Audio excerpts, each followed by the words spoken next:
Our panel includes Samantha Paget, Bill Hurley, and Commissioner Ralph Thomas. Samantha Paget serves as Vice President and Chief Legal Counsel to the Florida Retail Federation and its brand divisions. Bill Hurley is Executive Director of the Florida Division of National Federation of Independent Business, the nation's leading small business association. And Commissioner Ralph Thomas was first elected as Osceola County Commissioner in 2012 and re-elected in 2016. For the past 3 years, he served as the Chairman of the Osceola County Board of County Commissioners. He's also the Chairman of the Small County Coalition and a member of the Board of Directors. Representative Randy Fine will moderate this session. The Honorable Mr. Fine was elected in 2016 and is the House Representative from District 53, Brevard County. Please join me in welcoming Representative Fine and the panelists to the stage.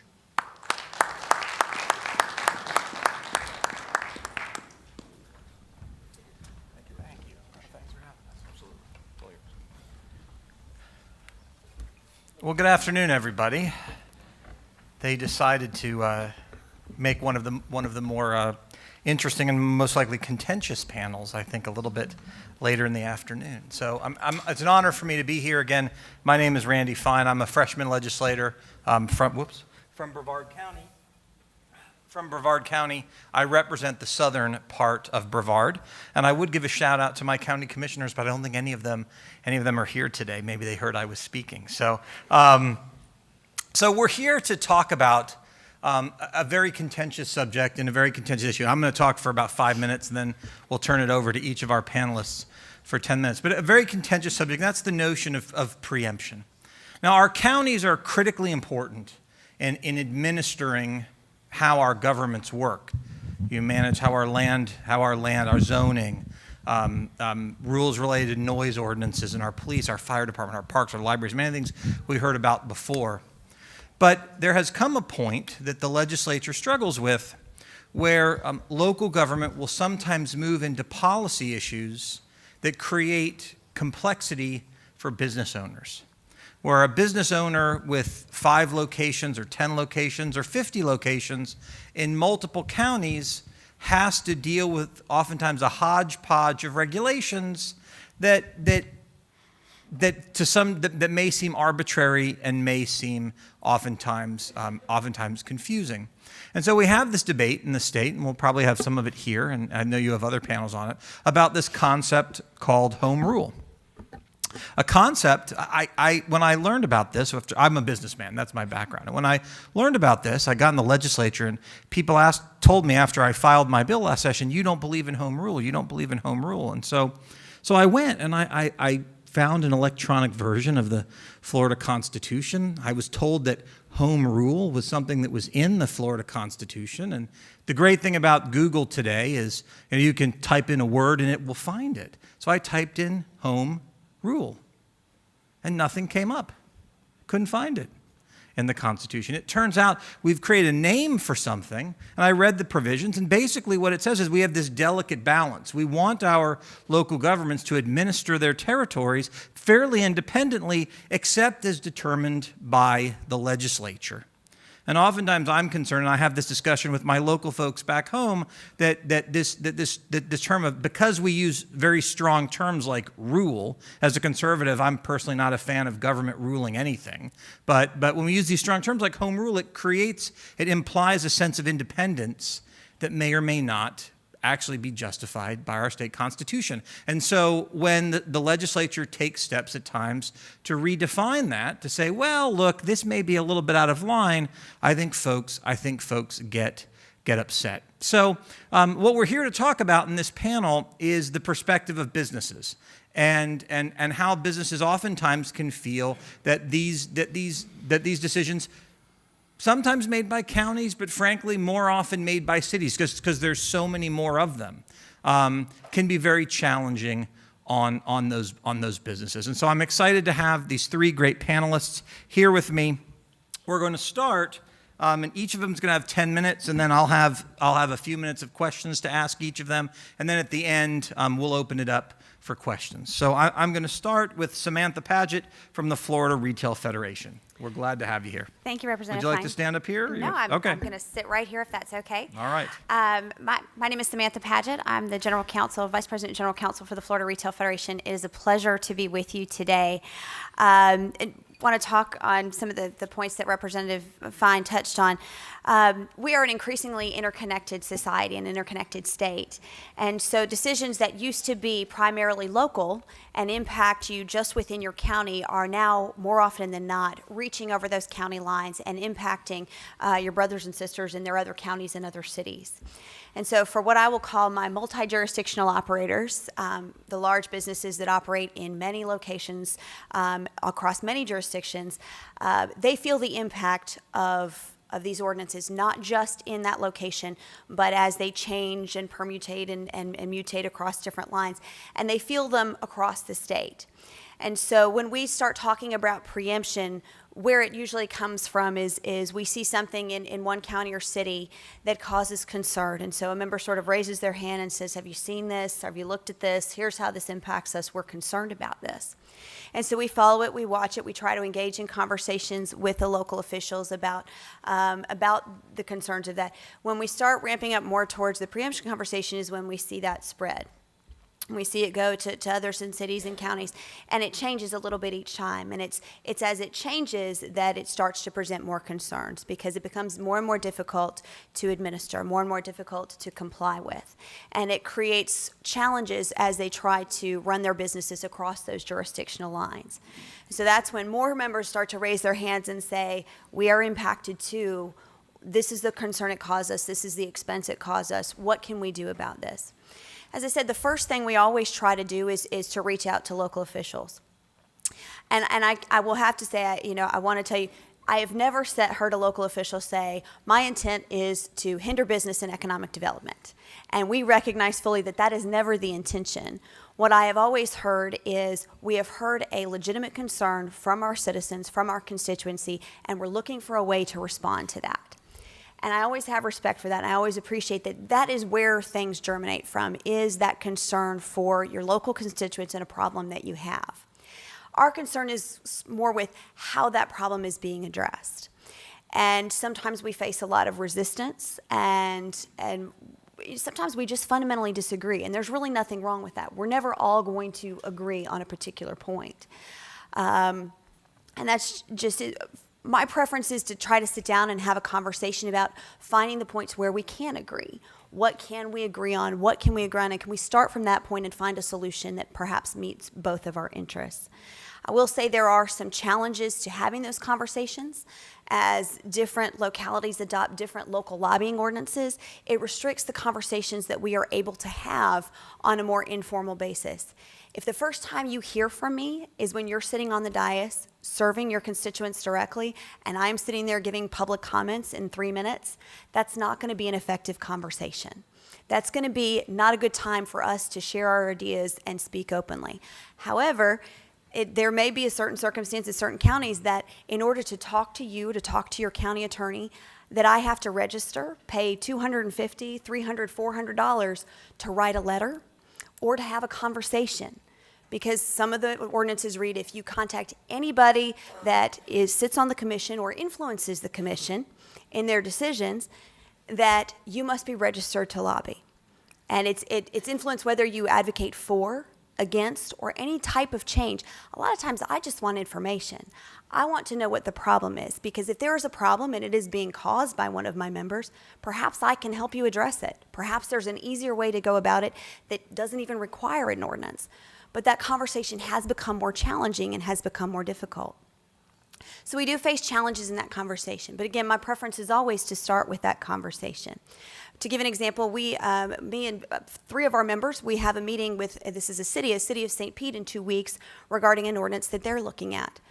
And we are going to sit down and see if we can find a better solution than what they are potentially proposing. To me, that is the most effective place that we can be, is to start with that conversation. When that conversation isn't happening, you start to hear us talk more about preemption. An attorney friend of mine in Tallahassee has said that if I had a superhero name, it would be the preemptor. And that was because when you hear about preemption, a lot of them, they source from my association. And when somebody gets up and talks about it in committee, you're probably going to hear from me. That probably makes me not real popular in this room, but it is something that we, just like you're representing your constituencies and you're doing what your citizens ask, we are also representing our members. So I think we have something in common in that respect, and I think there's a conversation we can have because we both know, I think, that we're trying to do the best to serve our respective constituencies. So when we seek preemption, we start with that local ordinance and we see it spread, and sometimes we are successful with passing a preemption and sometimes we're not. We have an additional challenge that's been happening more and more, and that is we may pass a preemption, and now we're seeing, and let me jump to your defense, it's not counties it's happening, it's more at the city level. We see people saying, we're going to pass an ordinance anyways and start to enforce it. So now we find ourselves in the arena of litigation. I may be an attorney, but I'll be very honest with you, I do not like litigation. I believe it is an expense that our members don't want to go to. I don't believe it's an expense that any of your citizens or your boards want to go to. And to me, it demonstrates that we have failed to have that conversation. We have failed to find better solutions. We have failed to find points of agreement. But nevertheless, I find myself right now in active litigation against two cities. And it's not my favorite place to be, but it's what we have done because we have made our point. We've made our point to the state legislature. They've said, you've had a point. We're going to take the exercise of limiting that grant of authority to local government. And then it has been disregarded by the local government. So when we find ourselves in this situation, I think that's when you start to see us and our members try to take more significant action. So what you see with House Bill 17 or Senator Pasadomo's bill that you saw filed this last session. And that is the frustration of, even after preemption has been sought and has been passed, there is the continued effort to continue to push past that preemption, to push beyond the limits that the legislature has set. And I share this not to be contentious and not to raise any ire, but just to say this is the frustration that comes from our side. And I think there are many conversations that we can have of, rather than seek, a House Bill 17, are there other ways we can have more constructive conversations? But we do support, we did support House Bill 17, and we would continue to support it because of the continued resistance we find to having an open ear and an open mind to the concerns raised by business. The concerns we have cross many different subjects, everything from, we've seen restrictions on chain retail, of people that absolutely do not want any chain retail store located within their city or their county borders. Materials regarding plastic such as plastic or polystyrene, labor regulations, development regulations. We do have members that have said they will not locate within a particular boundary because they don't feel that they want to deal with the headache of all the ordinances and the regulations that exist in that particular area. We have had members that say we really want to be in a particular area. We want a store there, but they've been unable to do so because they've been unable to meet those requirements or those regulations. So these are some of the challenges we face, and I hope that we get an opportunity to discuss today. Specifically relating to the storm, during the activation, I basically move into the Emergency Operations Center and try to help facilitate the reentry of retail. I want to commend so many of your counties for facilitating that travel across your borders. When our members can move product, when they can move things, we can get citizens what they need. We can help limit the resources that you as counties have to expend, and we can also help them recover. So we understand that there are regulations that you have in place in order to serve the safety of your communities, but we appreciate all the counties that made allowances for traveling for our retailers so that we could get back into the stores, get up and running, and start serving your communities again. I think this is an area of great partnership and strength and a place where we can continue to work together. And to me, it is the best example of when your service to your citizens and our service to our members, we can have that goal in common and we can benefit from working together. Well, thank you. I've got a few minutes of questions we're going to intersperse between each speaker. And Samantha, I'd start with this. What are can you give a few examples of where business regulations are different in between counties, but it's okay? It's not, in your perspective, an appropriate place for us to try to come in and preempt. I believe that when you talk about where things are located in your county, so you don't want your liquor store next to your elementary school. You don't want your manufacturing next to your downtown. Zoning requirements. You want to say that this is what the layout of our county is going to look like. Transportation and traffic. You want to, the flow of your roads. Now, some of them will cross county lines, and there are some other issues there. I would even go so far as to say, some sign ordinances to some degree. And I think a lot of our members are willing to comply with a lot of those regulations, and a lot of them can be negotiated in the development process. But definitely, zoning is to me the strongest one that in setting where things should be located and what the layout of the community should be. Okay. So flip side of the question, as we look towards the next legislative session, which is coming sooner rather than later, what are some areas where you all have taken the view that preemption is probably warranted, and where there is a problem right now that may need to be addressed? The two that come immediately to mind are anything relating to labor regulations, so local wage regulations, predictive scheduling, anything related to how an employer directs their workforce. When you try to locate, to put a local requirement on that with a multi-jurisdictional operator, you have skewed how they manage their workforce. Because what you've done in one location, just 3 miles away, you could be across a county border, but you may be treating those employees totally different if you had different labor regulations in place. So when you try to differentiate, on a county by county basis, that creates a lot of problems, not just at administration, but also in just trying to balance the needs of your workforce. Materials regulation, plastic, polystyrene, things like that. When you are, again, a multi-jurisdictional operator and you are trying to supply all of your stores, make shipments to all of your stores, regulate how you dispose of things, recycle things, when you have different regulations in place, it does significantly impact how those stores have to regulate themselves and how they respond to those. So those are always areas that present particular challenges for us, and those are always areas where we have to be extremely active and extremely vigilant when it comes to local regulation. Last question, and then we're going to move on to Bill.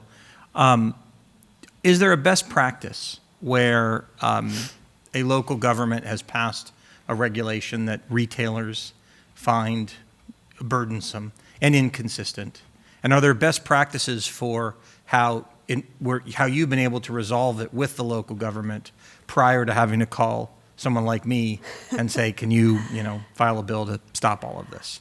Examples of where it's been able to be resolved in advance, and what some of them can do to prevent us from having to get involved. I think one of the best practices, and I'll say Miami-Dade County was looking at a shopping cart ordinance. There is a preemption regarding shopping cart ordinances, but the county did have a very valid concern about these shopping carts and in the city. So we actually worked through the Association of Counties and through Miami-Dade's lobbyists and talking about what are their concerns and how can we address those. And we were able to do it on the front end to where the county did not feel like they had to pursue that ordinance.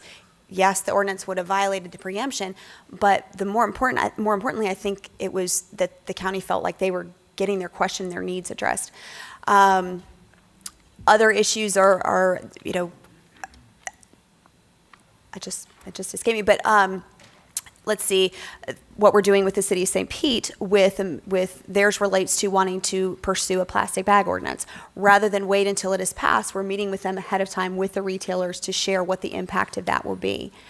I think it's always to be able to work on the front end, to have that conversation before the ordinance passes, to have, whether it's working through the Association of Counties, the League of Cities, or if a city or county wants to reach out to us directly to say, what is the impact? How will this affect you?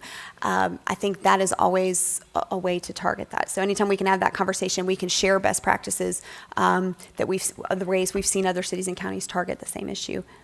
Okay, thank you. And we'll have time, I think plenty of time for the audience to ask questions after the three panelists have given their opening remarks. But let's change perspectives. We're talking about retail, typically the Publixes of the world, Florida retail, to independent businesses, smaller companies, and the challenges they may face. So, Bill, please go ahead. Thank you, Representative Would you like Fine. to? I'm good from Okay. here. It seems like this mic is working, and if everyone can hear me. Thank you for taking time from your day and your afternoon. In fact, I visited a few people, and I came to realize that most of the people in this room are actually living and breathing county commissioners. And so I really am humbled that you would take the time of your day to listen to a couple of business folk. Samantha, can you imagine 100 state legislators saying we want to camp out with you all afternoon and listen to you on TV? They only do it when they have to in committee. So I truly am grateful, and this is a wonderful start to have us and make us feel so welcome to hear the side from the business community. Samantha and I, Retail Federation and the National Federation of Independent Business, were separated by only about 3 doors on Jefferson Street, facing the House building, and so we're great allies on many issues, including preemption. So you may well ask, why do we need a different perspective? These guys are joined at the hip. We often are on public policy, but it's a matter of distinction that I think is worth your consideration. I represent, just as the name of my organization says, National Federation of Independent Business, I represent independent business owners, which is to say none of my members are publicly traded.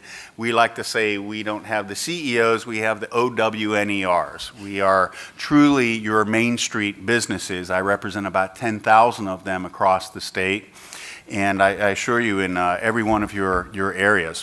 What's the important thing that you need to keep in mind for both Samantha's members, and by the way, she represents hundreds, if not thousands, of independent small businesses as well, but their moniker does connote retail, and I think the artful term you said was multi-jurisdictional operators. Well, I will just say this about these multi-jurisdictional operators. We were awfully glad we had some multi-jurisdictional operators when we needed to get about 100 trailers of water down to South Florida, and we needed it right now. So we're grateful that they operate in the way that they do across multiple jurisdictions. But for my members, the overwhelming majority, in fact, the 95% plus majority of independent business owners operate from a single location. So why would we be engaged in preemption, which we indeed are? NFIB has supported preemption legislation, and we have supported litigation to defend preemption litigation. It is not so much the arguments that you hear, although we echo those of, always bandied about the hodgepodge of regulations. It's the crazy quilt of regulations, and we need to be able to cross the county line without change our operations. Those things are impactful, mostly to these multi-jurisdictional operators. For the single location operators, it is almost a reinforcing effect in that they are in that jurisdiction. And you know these people. They're the people that right on your Main Street. You know them by name. Here's the big difference. They cannot throw out that business threat of, well, if you pass this regulation, we're just going to pick up our operation and move it to the next county or the next city. We might say that, but they're just not going to do that. You know independent small business owners, they are members of your community. They set up shop, and they are in it to win it with you as a partner. So when you pass a regulation, they don't have the option of just saying we're gonna pull back on our operations in this area. We're gonna have to. They're gonna have to find a way to make it work. They are not going away.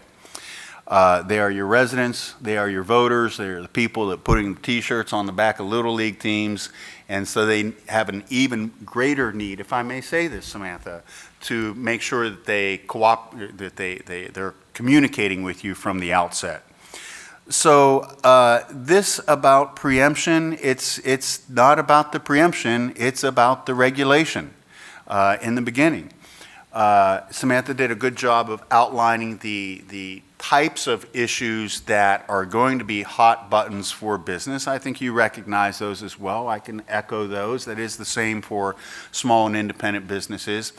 what will cause them the most anxiety are things that go into the workplace and say that in this jurisdiction, this is how you're going to have to interact with your employees. They feel very capably dictated to from the federal and state government in those regards.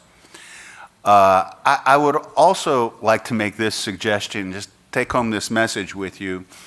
And I don't want to speak ill of independent business owners, but for some of them, it's been a while from their civics lessons, and they are very prone to not making distinctions between any level of government. If you come in with something written on your truck or a municipal tag or some kind of badge or some kind of form, it doesn't matter. You're from the government. And it causes a lot of confusion because sometimes we'll get phone calls from a business owner, you pick it, anywhere in the state, and we're trying to decipher what their confusion and their problem is, and they genuinely believe that it is a state regulation and a state inspector that they've been faced with, and when we finally get to the bottom of it, we realize that it is a local government, and I will say often more a city than a county regulation and ordinance that they're facing. I'm happy to report this. There's actually usually a sigh of relief from that person that they're not facing the federal government or they're not facing state government. And take that home and embrace that. And I would say the flip side of it is encouraging, if you pass these ordinances and local regulations, own them. Own them in a dramatic fashion. We see press conferences for ribbon cuttings for opening up a new business. We see ribbon cuttings for opening up a new city park. Let's have a ribbon cutting for starting off a new regulation. Because if you can own it, yes, I'm saying that. If you can own it, you are the government that is closer to the people, and you actually might start off on a better foot with the businesses. Again, view it from their point of view. They're going to hear about it piecemeal. They're going to hear about it from another fellow business owner. They're going to hear about it from fake news, and it all gets exponentially inflated from that point. And they are very happy. They often are very, I won't say happy, but assuaged to know when a regulation is coming at them from a local level, because they feel much more comfortable. They can pick up the phone, call you up, and try to address it. I do want to, just from our perspective, reiterate a couple of things that Samantha said in terms of what our options are. Yeah, no more than Samantha. We do not wish to begin lobbying 67 counties and 400 some municipalities. It is straightforward as that. She and I have a job to do, and we're going to do it in the most efficient manner that we can. So that comes down to trying to avoid these local ordinances by passing statewide preemption. I would just note that from a regulatory perspective, for us as practitioners, sometimes some of the obstacles that we face in making tactical decisions about how we're going to address a oncoming ordinance is what the regulatory obstacles are for us in trying to lobby a local government. I have been astounded in some instances of finding what both the costs and the tedium is to have to represent my members in a certain local municipality. I know it all leads to transparency and good government. I don't want to say that lobbying restrictions are bad, but sometimes they present us an obstacle, and in a very left-handed manner can steer us towards other alternatives. I would like to say that as counties, it's easy to say in front of this audience that it's all the cities. It's the cities. It's not the counties. But I want to close my opening comments on some positive experiences, and that is counties can be leaders to their cities in a highly regulated industry, that of the retailing of distilled spirits, we always have a lot of regulations, and a good thing for that too. But there's a fairly recent history example of in Pinellas County. I don't know if we have Pinellas in the room or not, but they had a county, an existing county restriction that would not allow the sale of alcohol on Sunday before 11 a.m. And I think in about 2012 or so, Pinellas County took the proactive step of relaxing that regulation, so liquor sales could occur anytime starting after 8 a.m. on a Sunday.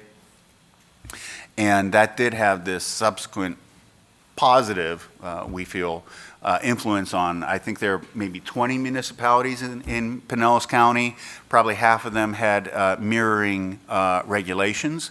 And within a couple years' time, all of those had conflated to reflect the county-wide standard that was led by county commissioners in Pinellas County. So I would say a couple closing thoughts on my opening comments are, if you're going to do a regulation, own it, put your name on it, embrace it, promote it, do a press conference, and celebrate it. and if you're going to do that, you'll find that the small business community will, number one, know where it's coming from, have a greater confidence that they can get in touch with you if they've got issues with it and the development of it and the implementation of it, and leave the very solutions that we're oriented towards in Tallahassee of preemption, and leave those behind and solve these things on your doorstep. Good. Well, thank you, Bill. Actually, the point you made about the cities versus the counties is an interesting one. It's going to lead to my first question. I will tell you, in running House Bill 17, it was the cities that were much more emotionally exercised, I found, than the counties, who sort of had oftentimes opposed the bill, but in a much more sort of balanced way. And I think there's a reason for that. This is the question I was going to ask you. One of the arguments that's often made against preemption is we should let government closest to the people make these decisions. And the argument, I actually was in a town council meeting where they were talking to a business owner, and the business owner said, to the business owner, and if you don't like the rules we're going to put on you, you can vote us out. I went up to the business owner after the meeting. It was a fairly small town, and I said, where do you live? And he didn't live in the town. So my question is, in your membership, how often is the business that they own, because they're mostly single locations, not in the jurisdiction that you may not know the exact number, but is it rare, is it frequent, not in the jurisdiction that's regulating them? So effectively, this notion of they can hold people accountable at the ballot box doesn't actually exist. Well, that is a good observation.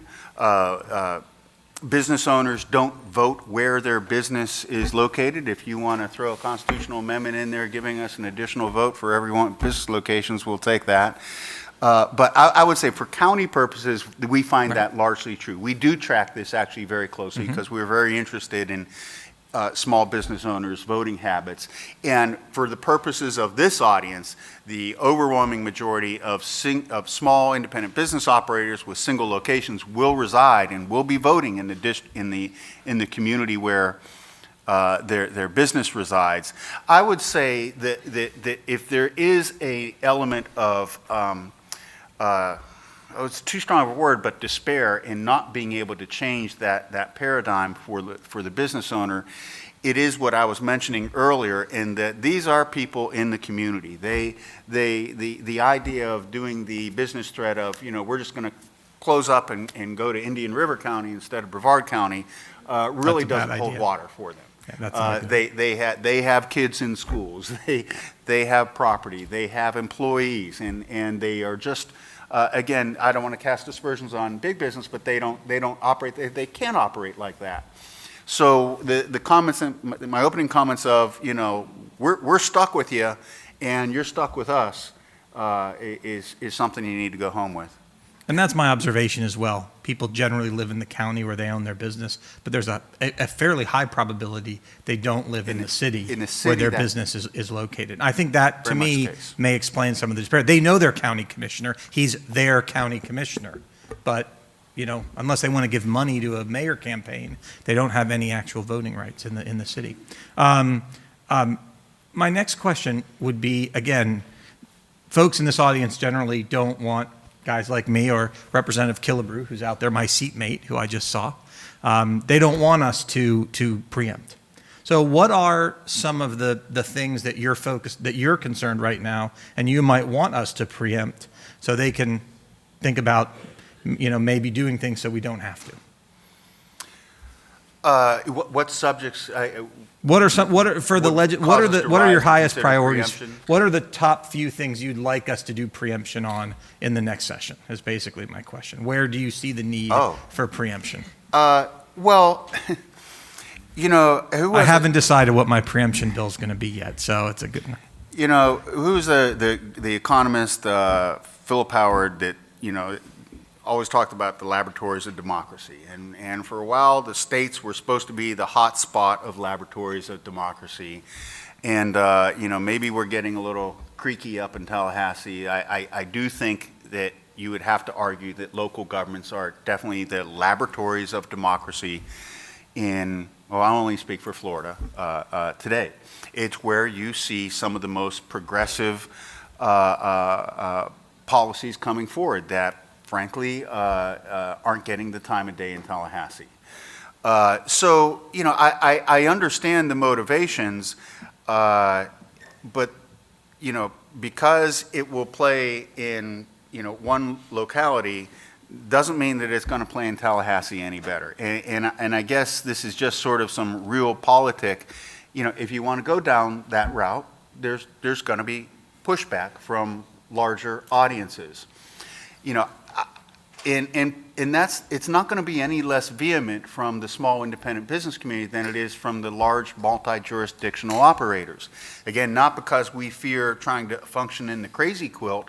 Like I said, preemption is about the regulation, not the preemption. It is because they are genuinely concerned about some of these very forward-thinking progressive public policies, particularly when they intrude into the workplace. So I would say all the categories within employment rights, labor rights, gender equity, gender orientation, and particularly for small business wage issues, they're going to oppose that. And they're going to oppose it, and with preemption if necessary, not because they can't navigate the crazy quilt, because in a very plain-spoken manner, they do not want this going on to the next jurisdiction and to the next jurisdiction and the next jurisdiction. Okay.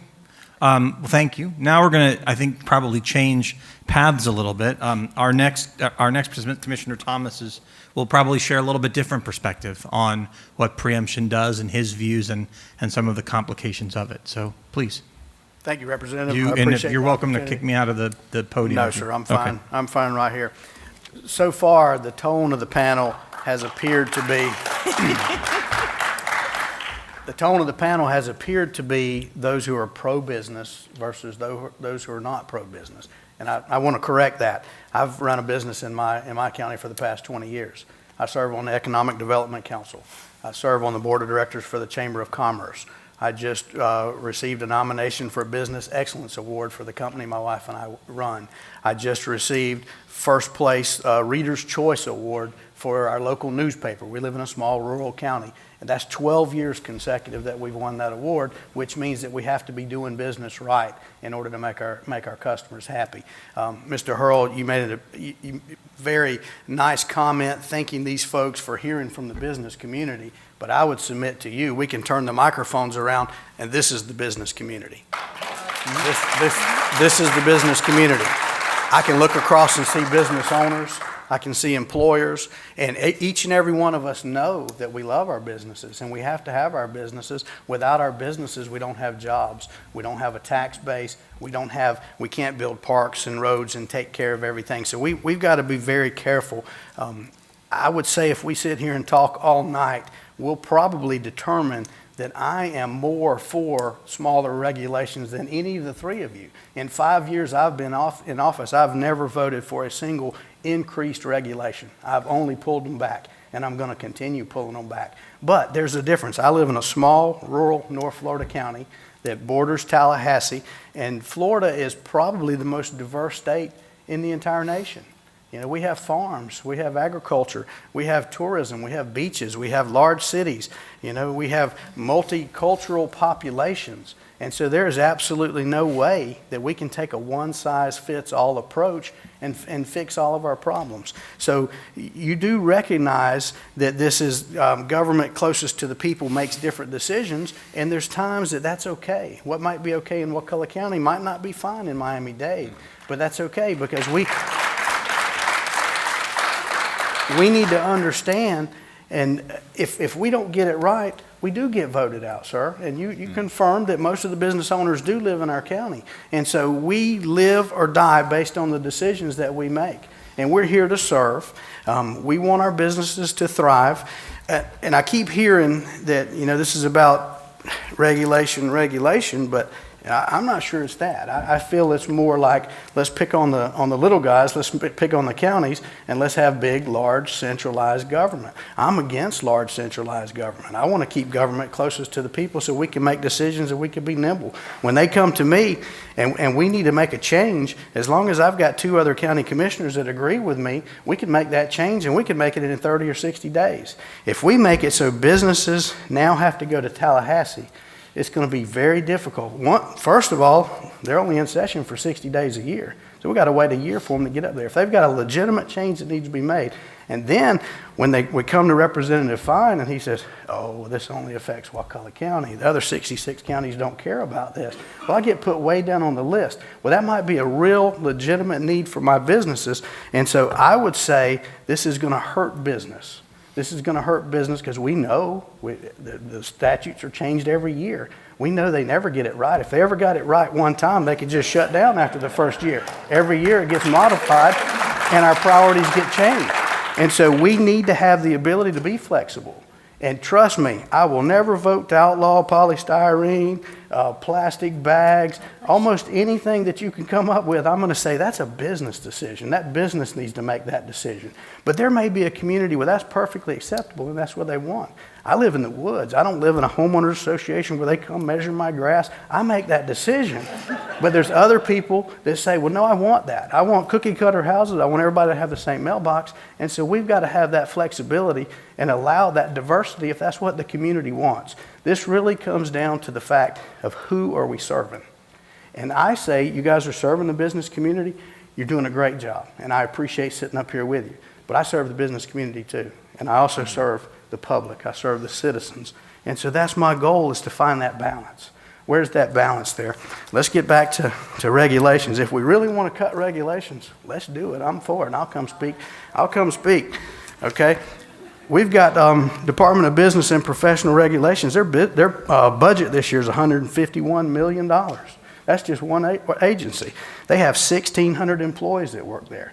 We could also rattle off the Department of Health and the effect they have on business, Florida Wildlife Commission and the effect they have on commercial fishermen, and this list can just go on and on and on. So we can cut regulations and cut millions of dollars worth of taxes if you want to do that. I mean, that's there. If that's your goal to cut, let's cut. But let's take care of our own house first before we start taking care of the counties. In 2014, James Madison Institute produced this document, Florida's Dirty Dozen. I'm sure you're all familiar with it. It says 12 repealers that can boost business, create jobs, and change Florida's economic policy for the better. I'm going to read you just one little small part here. This is the foreword from J. Robert McClure, President and CEO of James Madison Institute. Governments too often go well beyond what's required to protect the public's health and safety. Nowhere is this more evident than in business regulations that stifle industries. Frequently, public officials are safeguarding the public health or protecting consumers merely as a pretext for allowing entrenched special interest. I think you realize you guys are at special interest. I'm not saying anything bad. I mean, you are. to create obstacles for potential competitors, thereby gaining an unfair advantage in what ought to be a free marketplace. This study identifies 12 instances in which the legislature, not counties, legislature, has relied on these empty justifications, often required by industry insiders, and suggests that repeal of these laws could make Florida a more welcoming place for consumers and small businesses. I only printed a couple pages here, but this is a 56-page document. There's lots of places that can be cut. And I'd say if we want to cut, let's start doing that. Representative Fine, no disrespect, but I'm obligated to say this. I think I need to say this. And I'm not doing this to disrespect you, but I want to point out the complexity and the difficulty of dealing with the state legislature.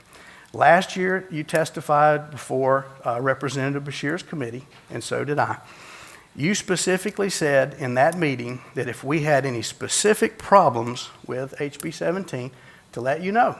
And you said, I'll go through them, and I'll either figure out if we need to exempt them, or I'll go through and figure out if maybe there's a state statute that already gives you the authority that you don't know. You said you'd help us address these. Well, within 2 hours after the meeting, I sent you an email, and I got a read receipt where you read it 2 minutes later. And I sent you two more emails for a total of 3 emails, and I took you up on your offer, very kind, respectful, and said, hey, here's the legitimate concerns that I have, and I never heard back from you. And again, I'm not saying that to slam you. I'm saying that to let you know that if you can't get back to me after you've promised to do it in an official meeting, very difficult that you're not likely you're going to get back to the owner of the Ace Hardware in Crawfordville, Florida. You just don't have time. And I understand that. And I know it's a heavy lift for you, but I think it's important that if we've got a legitimate business need and we need to change the regulation, well, guess what? They're going to probably see me in Walmart before the week is over.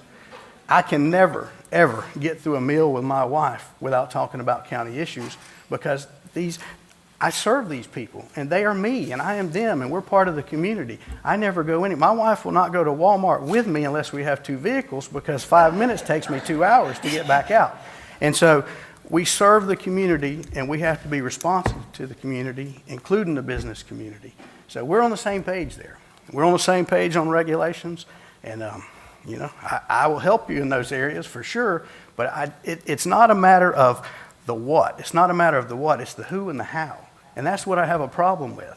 The who and the how that decision needs to be made by the people who understand how it's going to affect the community, not the big picture, how it's going to affect Sopchoppy, Florida, St. Mark's, Florida, Panacea, Florida. These are all communities in my county that there's no way Representative Fine is going to have any knowledge of this. Now, Representative Fine, I saw in your bio that you're a 3rd-generation Floridian. Congratulations. I'm a 9th-generation Floridian. My family got here in 1825, 20 years before statehood, but my daughter lives in Brevard County, okay? And so I want you to take care of Brevard County. I want you to make that nice. She's soon to have, in 2 months, she's going to have, my first grandson is going to be born. I want that community to be beautiful. She's chosen to live there instead of where she grew up.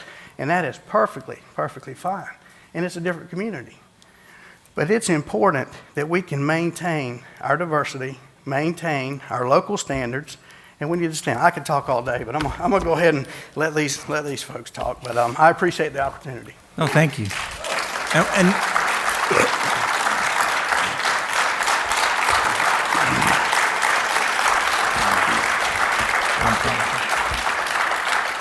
And we're going to use all the time we have, so there will be plenty of time for questions. We have 25 minutes and 37 more seconds up here. So, but no, I actually, let me make a quick comment since my responsiveness was brought up, just so folks know. And this is actually advice. Take it for what it's worth, as for what you all do.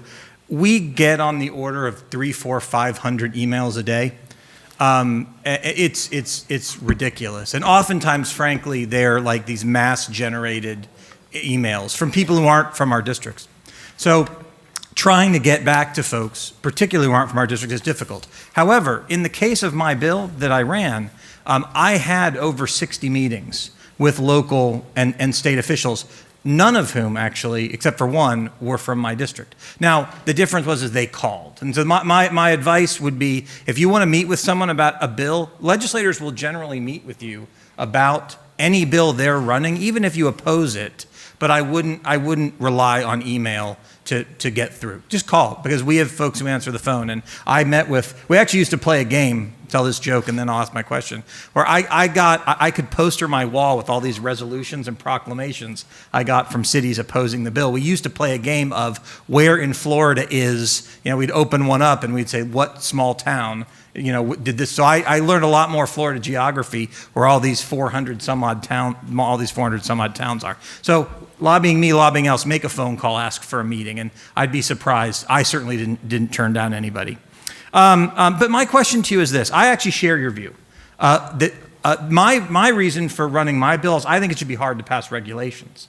In the bill that I ran, we preempted a whole bunch. We would preempt a lot of things, but not replace them with regulations. It was not, you're preempted from doing X, and now here's the way you're going to do it, and the state's going to tell you. It was, you can't regulate these things, period, because I'm not a big fan of regulation as a business owner.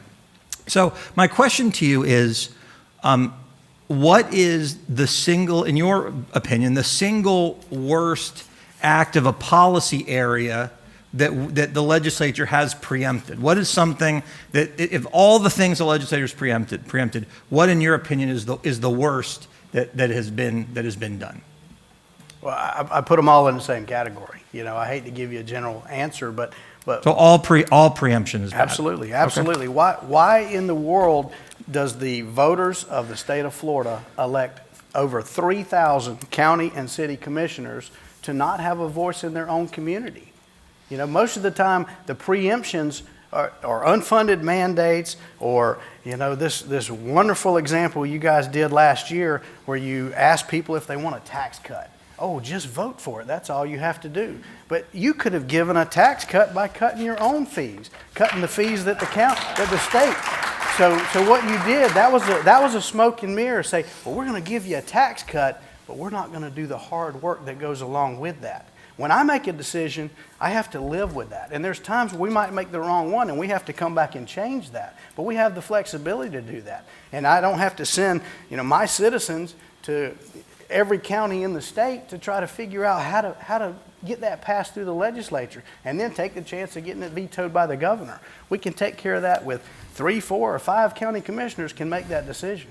And so I'm a fan of small government. I'm a fan of limited regulations. And so I suspect, and you tell me if I'm wrong, I suspect if the federal government wants to preempt you at the state level, you're not going to like it, and you're going to stand up and fight. And that's the same position that I'm in. All I'm saying is let's maintain the same logic. Okay. So my next question, and then we're going to open it up for the 20 minutes we have left.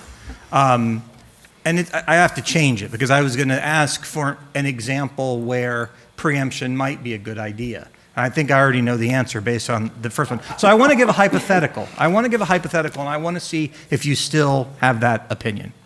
To me, the preemption issue is much more, and I'm not just saying this because I'm in front of you all. To me, the preemption issue is a much bigger deal at the city level than it is the county level. Oftentimes, I don't know what it's like in your counties, but in my counties, the city borders have no logical delineation. You can drive in and out. People think they live in cities that they don't, and there's literally no rhyme or reason to it. It's remarkable, at least in Brevard County. So my question to you is, here's an example that we dealt with in the legislature last year. Uber. Okay. We preempted regulation of Uber because we didn't want someone making a 10-mile drive in an Uber car that started in Melbourne Beach and ended in Satellite Beach, but literally went through 9 jurisdictions in that 10-minute drive, because sometimes they'd go in and out, sometimes they'd go in the county. 9 jurisdictions in a 10-minute drive. We said, we don't think that one of these should be able to say no Uber and then blow it up for everybody else. Did we make a mistake, in your opinion, in preempting the regulation of ride sharing? Would that be an example of one where it's a good idea, or is even that a bad idea? No, I think it's definitely a bad idea. Okay. I think we need to let the free market decide that. Okay. I mean, why not be consistent? How does the free market decide if government bans the commerce? How does the free market decide then? There are things that a government may ban that might be consistent with the voters in that county. They may want it banned. And I don't think that that's necessarily a bad thing. Now, if you want to move your business to that area and you find out that it's not cost effective for you to do so, you shouldn't do it. Well, no. In this example, one city's decision, if Indian Harbor Beach had said no Uber, it would preclude everyone, it would effectively preempt everyone in the county from being able to use Uber. They actually remove that right from everyone else because you can't get from A to B without driving through Indian Harbor Beach. But look, it was a question. My question was going to be, is there any example where preemption's a good idea? Let me flip that back to you. Okay. We're going to flip that on the other side. You cannot get an Uber in Wakulla County. Cannot. Okay. Okay? So why not pass a regulation that says if Uber is going to come to 66 counties, they got to come to 67? I'm not for that, and I'm just using that as an example. If you think that it's your place as the legislature to control business, then you need to be consistent with that. Other than the folks, the county commissioners that live in Leon County, my county joins Leon County. And I don't know this to be a fact, but I'm probably the county commissioner outside of Leon County that lives physically closest to the capital. I live 20 miles from the capital. Okay? I cannot get cable TV at my house, 20 miles from the capital. So why don't you go regulate the cable company? And again, I'm not suggesting that you do that, but I'm saying that there's inconsistencies in every county. And you know what? I'm okay not having cable because when I open my windows at night, you know what I hear? Crickets and mockingbirds. I don't hear sirens. I don't hear guns. I don't hear screaming. That's a choice I make. And when we make a choice, then, there's consequences with that. And that's okay. That's what this is all about. Give everyone their own choice. And so that's where I'm at. All right, so we've got 18 minutes left. I'm happy to go longer if they want to let us, because I'm sure there's a lot of comments out there. But I think I see a microphone there. I see a microphone stand over there. So I would suggest head over to that microphone if you would like to ask a question. Oh, good, there's no questions. No, come on, I'm sure there are. No. Representative Fine, I don't know you, but I served in the legislature for 18 years. My name is Lee Constantine. Samantha, Bill, good to see you both. Hello, Senator. Nice to see you all. Yeah, wonderful working with you in the past. I'll give you a preemption that I would like, that you have already. Local governments can make changes in the building code, and after 3 years, they have to take it away if it's not, consistent with what we want for the state of Florida in stronger building codes, or because of aesthetics. I like that. Last year, you all voted to weaken the building codes in the face of what we're doing right now. I'll give you another one. But the people did this. Smoking or not smoking in restaurants and bars or restaurants and everything, that's a preemption that we don't have that thing, and I think that's good. The state has the right to preempt individual activities. You want to do it blanket. I've been there. 60 days, 160 people, 1,000 emails a day. We can't regulate local government. And that's not what that's not what we're there for, and that's not what we should be doing. So you asked, you don't know what you're going to do with your preemption bill this year? My suggestion is find something that really should be for the entire state individually and do that, not blanket and reverse the process and blanket it and say everything is preempted to the state. Find things that are important for all the citizens, and if that's a preemption that you want to do, justify that. Bill, you've done that before. Samantha, you've done that before. That's the way to do it. I hope what do you think? But that's the way to do it, not preempt everything and then make us have to deal with the consequences of your bad law. So to answer quickly, so in case folks want to ask the panelists questions, my bill didn't preempt everything. It's actually one of my frustrations as a new lawmaker the lack of accurate information that sometimes is provided in this process. My bill didn't preempt anything that was in the 7 volumes and the 1,017 chapters of the Florida Code. It said if it's in there, if it's a power granted to local government, didn't touch it. It was these extra things that weren't in the statutes, that aren't in the code. And some of these things, setting minimum wages, passing bag ordinances. These are things that are not mentioned in the Florida code that we preempted. And what we were trying to do is bring it back. What was interesting to me, and then I want to take the next question, is the bill that was often described to me was a bill I wouldn't have voted for, let alone introduced. Oh, you won't be able to regulate zoning. The bill didn't say that. So that's one of the things I learned from the process, which is make sure people understand what the bill didn't preempt everything. It actually preempted nothing that was already in the statutes as things that were appropriate for local government to work on. Didn't change any of those laws, didn't change any of those statutes at all. That's why the bill was so short. Just said if it's not in there, don't start doing it. So anyway, next question. I would just say, great. I just Yeah, wanted if you to guys make have a comment, comment. absolutely. We talked about that it's difficult doing business with the legislature because they're only there for 60 days. Yes, but they're all there for 60 days, and it's one body. And I would say that you're talking about for multi-jurisdictional operators who operate across 67 counties and 400 cities, that is a lot easier to go to one city and talk to one body than it is to try and go to 67 counties and 400 cities and target one issue that across those different lines, you put Citrus and Marion County next to each other, the impact may not be that different. The constituency, somewhat similar interests, somewhat similar surroundings. Yes, you need to consider what the statewide impact is, but it's very difficult for a multi-jurisdictional operator to go and target 67 counties and 400 different cities, track them all, make a presence, make a connection, make a contact with all those different commissioners. And that is where we often end up with the state legislature, because we cannot touch all those people. We may not be able to have that meaningful conversation, but there is an impact to the business. And so in that case, they do go to the state legislature and say, this negatively impacts me in Tallahassee, it negatively impacts me in Miami, it negatively impacts me in Brevard. I need help, and I can't get help unless the state as a whole takes that approach. Unless the state as a whole, I can't get help piecemeal.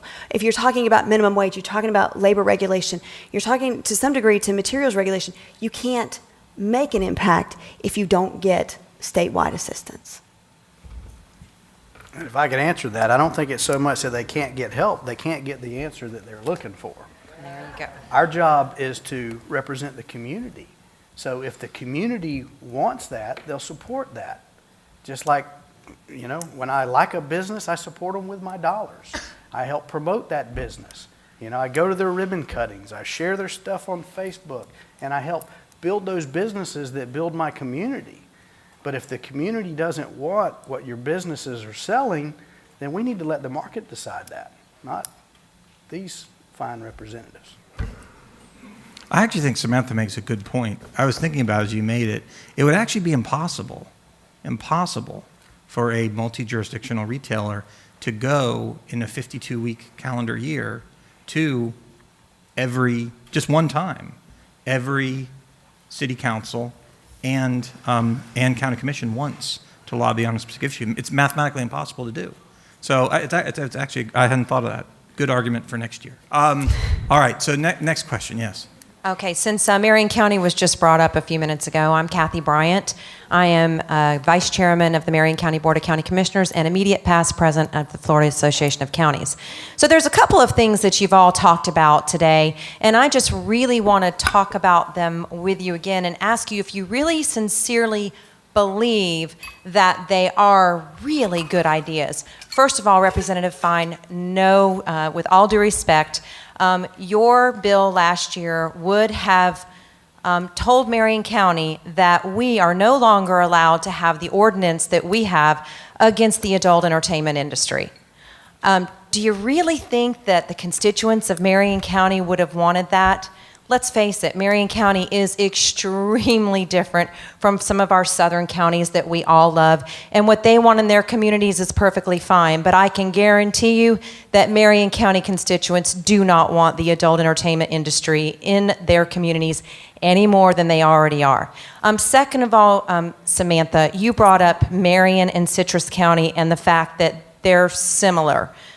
You know, they're a little similar maybe in the demographic of the voter that we have, but if you look at us geographically, we are kind of different. Citrus County has some coastal areas. Marion County does not. We're actually more north central Florida. And a lot of the times we do different things. And then I also have to bring up the fact that within Marion County in Silver Springs, we have a CRA we've created. And we are putting within that our CRA design standards. We're talking about those types of things because we are really trying to revitalize Silver Springs. We all know it's one of the largest first magnitude springs in the world, and it is a jewel within our county. We've focused on that a lot. And so when you talk about businesses, multi-jurisdictional businesses, we don't want you to come to our county and tell us how you want your business to look. We want the ability to be able to say how we want our county to look. And going back to diversity, you have to remember, keep this in mind. Florida is very diverse, 67 counties from the Panhandle to the southern tip of Monroe County. It's different. You can't expect us to have businesses come in and they're all going to look the same in each county. Our communities are different. Our looks are different. You drive through Marion County, it's going to be very, very different than driving through Orange County and through Kissimmee and then down into Miami-Dade and even Monroe. And even then when you go up to the Panhandle, it's all very different. So I just really want you all to think about that.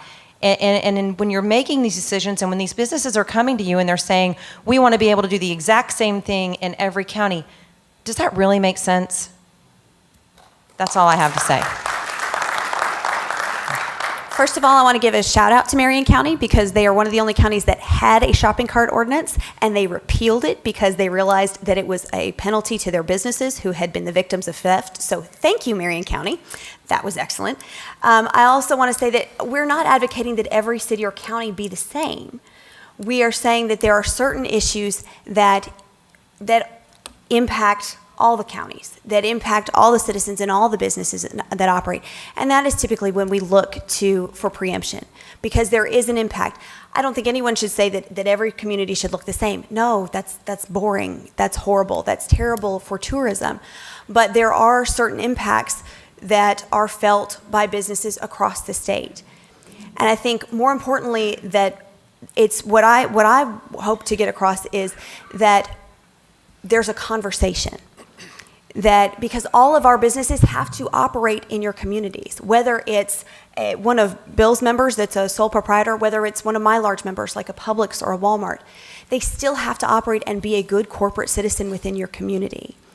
And I think the interest is not in wanting to take away the individual character of your community. It's hoping to have some understanding that while they operate in this community, they also operate throughout the state, and there's things that impact them across those lines. And I think before we get to an ordinance or to a preemption, it's having that conversation and having the consideration that, yes, that is an individual community, that is an individual county with a personality, but here's also a business that is trying to locate there, trying to be a corporate citizen, trying to operate there, and what are their challenges that they have had experience in with other counties and other cities. What have they done in other cities or counties? What other solutions do they bring to the table? And we want to make sure that they are available to do that, so that they can operate freely and openly in all these communities. Next question. Thank you all very much. Doug Smith, Martin County, Chairman of the Board of County Commissioners. I think what's fascinating about the conversation, some of you started off by saying what an incredible opportunity it was to sit before 67 counties and have this kind of a conversation to begin with, that would the legislature ever do that? The opportunity that's being missed here, and what I would suggest that you take back with you as you collectively think about what today actually offered, is the missed opportunity. The opportunity is the conversation you were just talking about. What we are really good at doing, and we pride ourselves on the idea of bringing 67 counties together to form an opinion and form a position on what we think about legislation and what we think about our state collectively. We are that diverse. We are from the Panhandle to Monroe.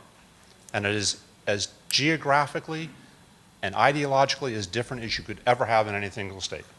But this organization has a unique ability to pull it all together. And what I would suggest to the three of you is that you collectively think, what is it you would like from us to help business grow? What is it the state of Florida needs that collectively we can have the conversation about and say, look, this is an unreasonable ask, but these components are certainly reasonable and certainly would help all of us. And so what I would suggest to you all is that you kind of recalculate the thought process and say, okay, there's an opportunity here. You have some of the most diverse, brilliant minds in the state of Florida. And clearly, everybody in this room, including the panelists and all, love this place more than any place else in the world. And there's nothing we wouldn't do to make our state better. But it is that dialogue. It is that opportunity to work with us as an association to figure out what it is we can help you do that will help us. And that's how I think I would twist all this around. Thank you all.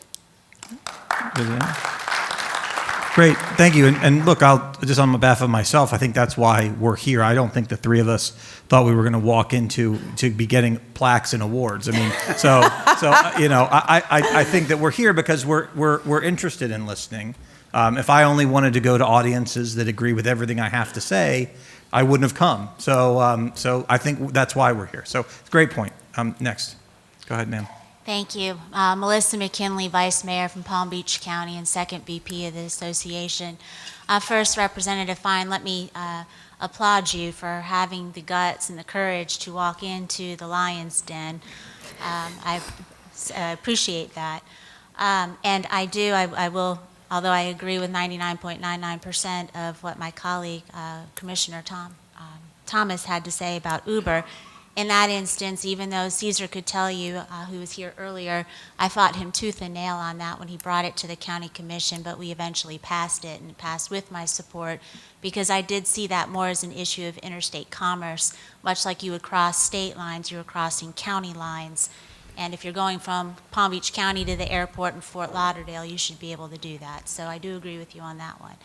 But there are polls out there that show that the American electorate has the most trust in local government.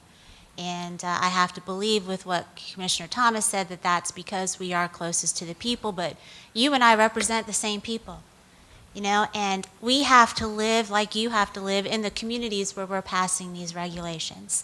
I have to, if my kids need something, I've got to be able to find that Walmart or that CVS in the middle of the night. You know, we need those in our communities, but we need them to be in the right places and operating under the right conditions for our community. And I just want to let Commissioner Bryant know we don't really want strip clubs in Palm Beach County, but the Supreme Court told us we had to have them.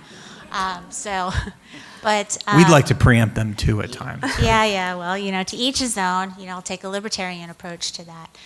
But it should not be easy to pass regulations. That's the whole purpose of it. It shouldn't be a matter of just going up to one stop in Tallahassee and getting whatever you want.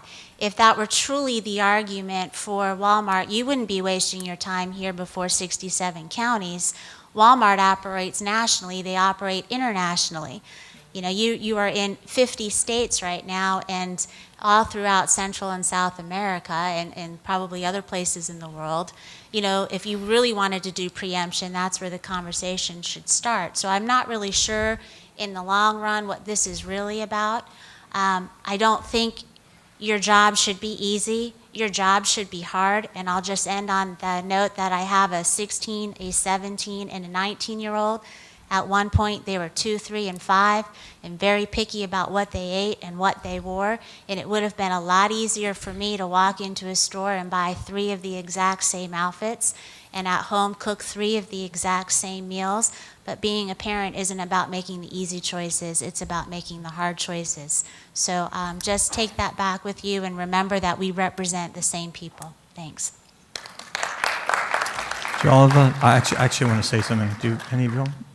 I want to actually point something out. It's a philosophical view that I have. It's interesting and people typically haven't thought of it, so I'll share it with this group. Part of the reason I'm in favor of the preemption that I am is because I think the framers designed our system of government to make it difficult to pass laws. And it actually is very hard to pass a law in Tallahassee. You have to get 61 people, by the way, who are from all over the state, just like your membership, to agree in one chamber. And then you've got to go, and it doesn't matter if 120 of them agree, You got to start over in the other one. And you got to get 21 of them to agree as well. And even if 120 in one chamber agree and 40 in the other chamber agree, it really doesn't matter if this third person out there doesn't agree. He vetoes your bill. It's very hard to pass a bill. And part of my logic in this is what we have seen among some interest groups is they have said it is too hard to get the regulation passed that I want in Tallahassee. So I will go to local government where if I can get 3 people to agree with me, there's not 2 chambers, there's not an independent executive, boom, I can pass a law. It's much easier. And so part of my motivation is to reaffirm what the founders intended. I look at Jacksonville and I say, boy, they've got a big chamber, they have an independent executive who can veto things. If folks were more like that, my interest in preemption would be lower, because I don't think 3 people, even if they're duly elected, it shouldn't be that easy to go ahead and regulate things. And I think you're seeing a lot of the regulation that we're worried about happening at the local level because people go, it's just too hard to get it regulated in Tallahassee. Just a perspective for you all to think about. I'd agree. Next question or comment. And by the way, we got preempted on the timer. I saw an extra 10 minutes show up here. So go ahead. Representative, start with if I respectfully disagree with your philosophy about how difficult it is to pass laws. I think it was the speaker who decided that there would be additional homestead exemption on the ballot next year, and that's about as difficult as it was. We know that everyone got into lockstep with that speaker based on the threats of not having any of their legislative bills ever see the light of day. That's common knowledge. I know people who are there, spoke with them. We all know what happens. So I would respectfully disagree with that philosophy. Which leads me to, if it's really all about regulation and consistency from one county to the next for businesses, why did the legislature actually put homestead exemption on the ballot? Everybody in the room who wants to pay more taxes, raise your hand. Oh, I get it. Nobody wants to pay more taxes. We already have a 10 mil cap, and it was about 2007, the legislature limited the amount of revenue that a local government could raise based on the increased property values. So I don't understand. There seems to be some conflict in all of that. It's inconsistent. In my opinion, we start with the federal government, go to the state government, to local government. Local government works on local issues. And you know what? Not everybody likes to think about plastic bags. Not everybody likes to think about some code, building code or comp plan amendment that may not be universally liked, but that comes from the local level. That's the way it should be. State government, I would respectfully submit, should really be thinking about and concentrating on not passing as many bills as can be passed in any given season, but they ought to be thinking about our crumbling infrastructure and taking care of the roads in Florida, should be taking care of the environment in Florida, should be taking care of health care in Florida, indigent health care, public safety for the state of Florida. Those are the kinds of issues that the bodies of the size, the House and the legislature, with the kind of authority and power and influence that they have, should be working on. I've lived in my community most of my life. I've been a county manager a long time, and you think it's difficult to pass a law in Tallahassee? Come join me. We'll show you what it's like to try and get something passed at the local level when all of the special interest groups are just as vehement at the local level as they are in Tallahassee. The difference is you guys in Tallahassee are fairly well buffered from constituency groups for the most part, unlike our locally elected officials. And forgive me, now, promised my wife I wouldn't do that. Forgive me, but elected officials in Tallahassee really don't have the experience to be legislating at the local level. Thank you. Thank you. I just would say one thing, and if you all have anything, any of you all have anything to add on that? Go ahead. You raised 3 particular areas of interest. You talked about policing and public safety, you talked about healthcare, and you talked about environment. I would say there are 3 areas in which we agree. Those are policy areas that are best concentrated at the state level because of the potential for statewide impact. And yet those are 3 specific areas in which we have seen a plethora of attempts at the local level to regulate. On the public safety, we saw a city and a county that tried to require very expensive camera systems that all businesses would have to install. We passed that preemption not once but twice, because it was agreed that that regulation, that expense should not be determined by a city or a county, that it should be a determination by the business whether or not they should afford that. Healthcare. When we do have an opioid crisis in the state, there's no doubt, and there were many efforts by cities and counties to limit the amount of opioids that could be prescribed by a pharmacy. All of those pharmacies are heavily regulated, both the pharmacy itself and the pharmacist, and yet these were additional regulations over and on top of that. You have to, and I would say that that best sits at the state level to determine what the role is of that pharmacy and that pharmacist. No one questions the motive of wanting to reduce the drug abuse in their communities, but the challenge we always had said was, if you have a CVS located next to a hospice house and you have limited what they can prescribe, who are you depriving? On environment, that is primarily the issue that we look at plastic bags and we look at polystyrene. Those bags and those cans and those bottles, they don't know which community they live in. They don't understand that they were banned here and not here. I think we can all agree, whether it's plastic, polystyrene, metal, aluminum, whatever it is, it doesn't belong on the ground. It doesn't belong in the water. It doesn't belong in the tree. We need a statewide policy. We need a statewide system to make sure that all of our coastline, that all of our communities are looking after this, that all of us are looking at disposal and recycling. And these are the kinds of things that attacking it piecemeal and having different regulations that fall to business, but don't ultimately serve the larger goal of making sure that our state continues to be clean and beautiful. Those are the challenges that we have in trying to plead our case to different communities. And so it was interesting to me you highlighted those specific areas. We would agree. Those are primary areas that by and large should sit at the state level. That doesn't mean that there aren't local solutions and local partnerships, because absolutely, should we as retailers be working in our local communities to make sure those things are done? Yes. We need to be part of the solution. We need to be part of that. Does there need to be an additional regulation that is different from a Duval and a Clay, from a Citrus and a Marion, from an Okaloosa and a Walton County?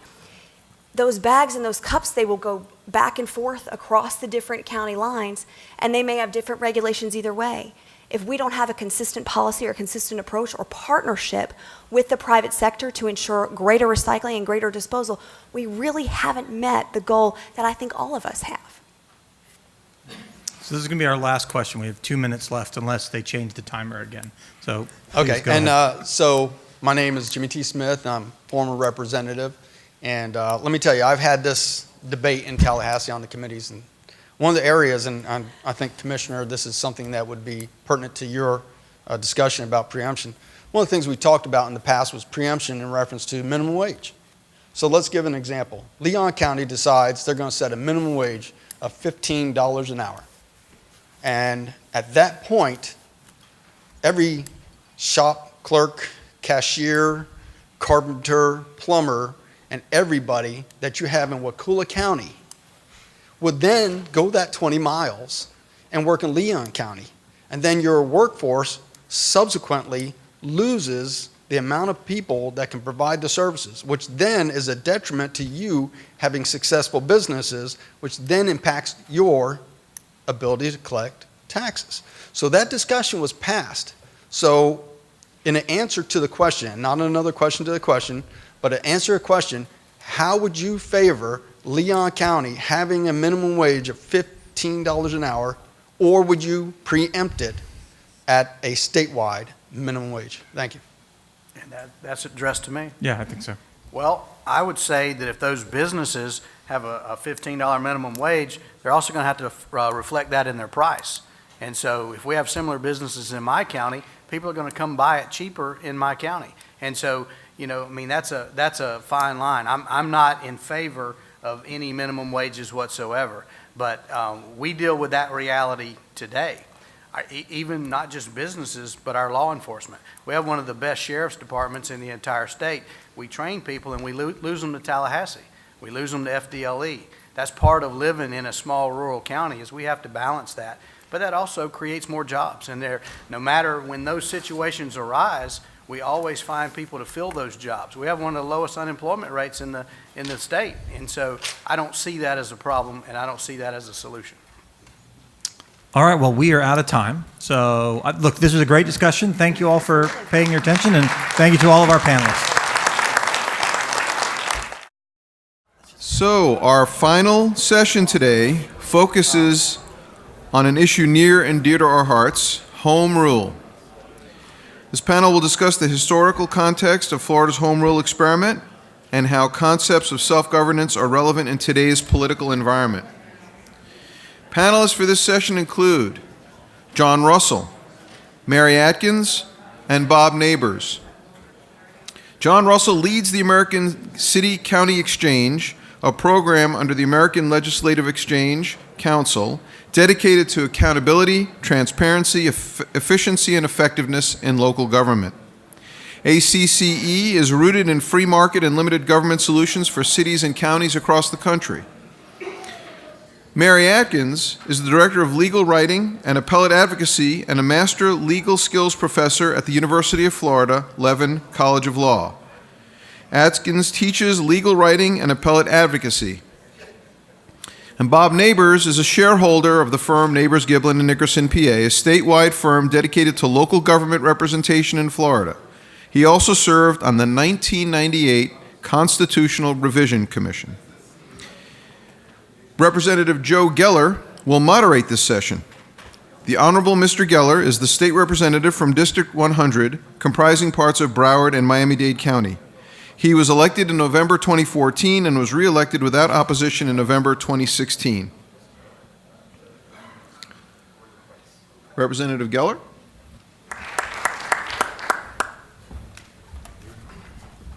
Yes, sir. Thank you so much for coming. Appreciate it.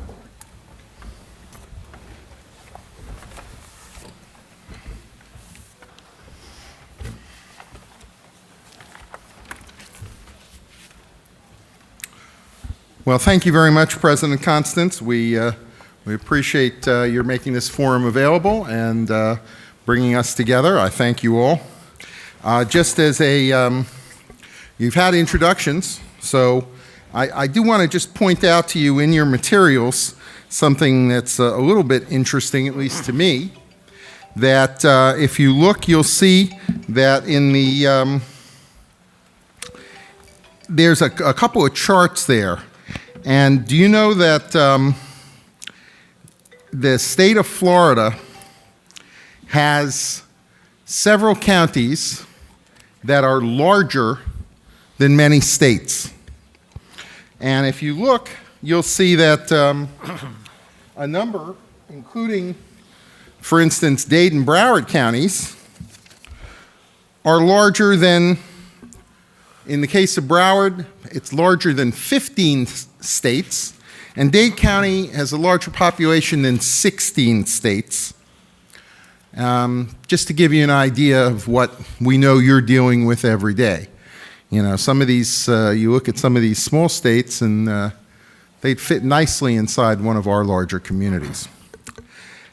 As you may know, the 1968 Florida Constitution, which replaced our 1885 Constitution, was drafted in a time of great cultural upheaval and ferment. In this state in particular, in the wake of what they called one man, one vote, we'd probably update that today, the entire Florida legislature had to be reapportioned as a result of a series of court cases. And the commission at that time, the original Constitutional Revision Commission, met in the wake of that redistricting struggle at a time when the fight for civil rights was at the forefront, and at a time when the population of Florida was growing by leaps and bounds, and we were becoming no longer the small rural southern state that we'd been. So our purpose today is to discuss the historical context of how we came to have what we call home rule in Florida, and how these concepts of self-government are important issues that my colleagues, like Representative Fine and I grapple with literally all the time in Tallahassee. Some of you may know, if you follow, that I was privileged to be awarded as a defender of home rule by this body and also by the Florida League of Cities.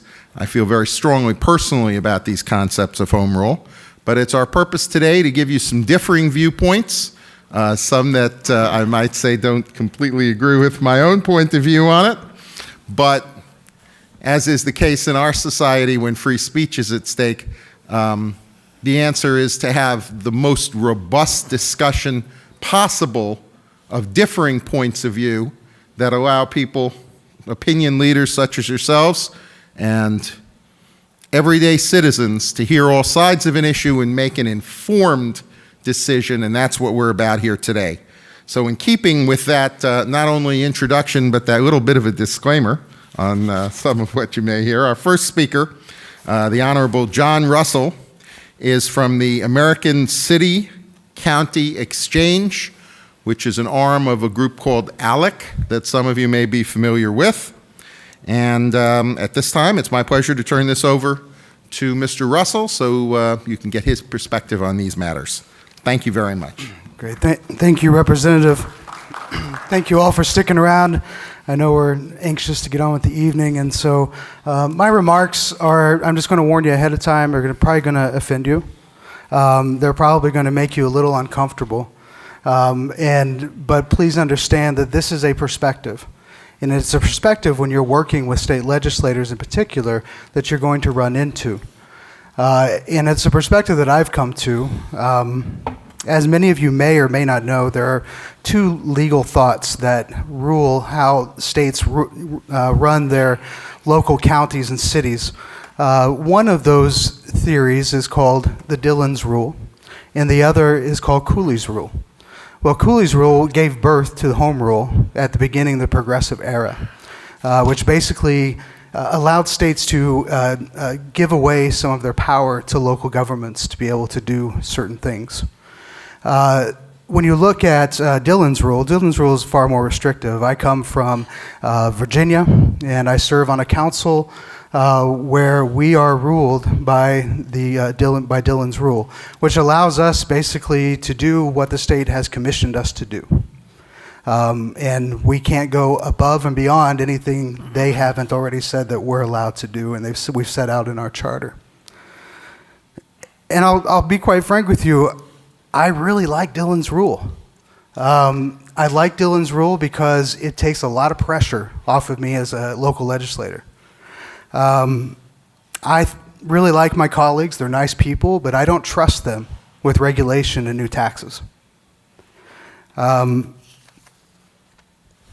somebody who's a liberty-minded person operating in what we call a federalist system of government, we all have our roles to play in the Republic and to make the Republic work as our founders intended. The U.S. Constitution, which is the bedrock of federalism, does not mention local governments because it was assumed that localities were to serve under the laws of state government.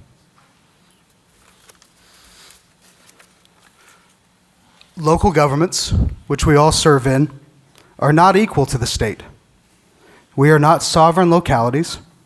We are not city-states. We are not laboratories of democracy. None of those things exist. Those definitions exist under the U.S. or state constitutions. Local governments are creations of the state, tasked with certain responsibilities that would be inefficient for state government to administer. And you all know what those are. Local budgets, police departments, coordinating services such as water and sewer, just to name a few. The state legislature is where the philosophical policy is debated and developed. Local government is the application of those philosophies. If a state government decides to increase or decrease a local government's policy-making authority, it is the state's prerogative to do so. Everything in the debate about state preemption is about state sovereignty. State sovereignty not only applies to the 10th Amendment to the Constitution, but it also applies to the local political subdivisions. Whether the state legislature is controlled by Republicans or Democrats is really irrelevant. The state sets the agenda for its own destiny, and its localities are to follow suit by doing the best job they can do by what powers they have been lent by the state. It is my belief that local control, especially under today's definition, is a politically motivated construct that's been constructed by lawmakers seeking to subvert responsibility in the state government. The political left sees local control as a tool to pass unpopular laws and regulations that they couldn't pass in the State House. The political right uses local control as a way to avoid responsibility on regulations and taxes at the state level. But at the end of the day, I am convinced that local control is still about control.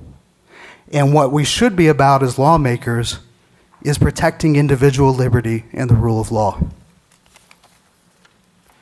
The U.S. Constitution was created to protect individual liberties.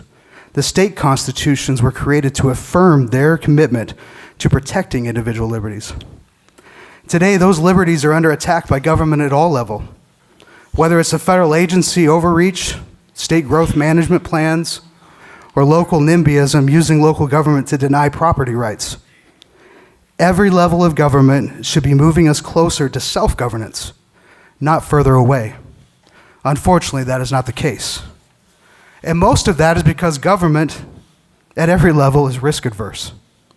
This is typically the driving force of stripping away individual liberty. However, individual liberty is hard work. It's messy, and sometimes people are not self-governed enough to handle it. That is why our form of government exists, to be the referee and not a nanny. The states are the heart of our republic. Localities serve a purpose within the confines of that state government. They are one and the same, but distinctly different in functions. It is proper for a state to rein in or dispense authority to local governments, but at the end of the day, it's the state which decides. Any other way of governing will cause a constitutional crisis. And to date, the courts have continued to uphold state sovereignty over its localities. My advice in navigating through this whole discussion, as we had in the last one of state preemption, and as we move forward in we're talking about home rule and how we work within that confines, I believe as local officials, we are best suited when we focus on things that we have control over, such as balancing our budgets, making sure our pensions are under control, keep taxes low, eliminate debt, make local government as transparent as possible, and at all costs protecting individual liberty. Thank you.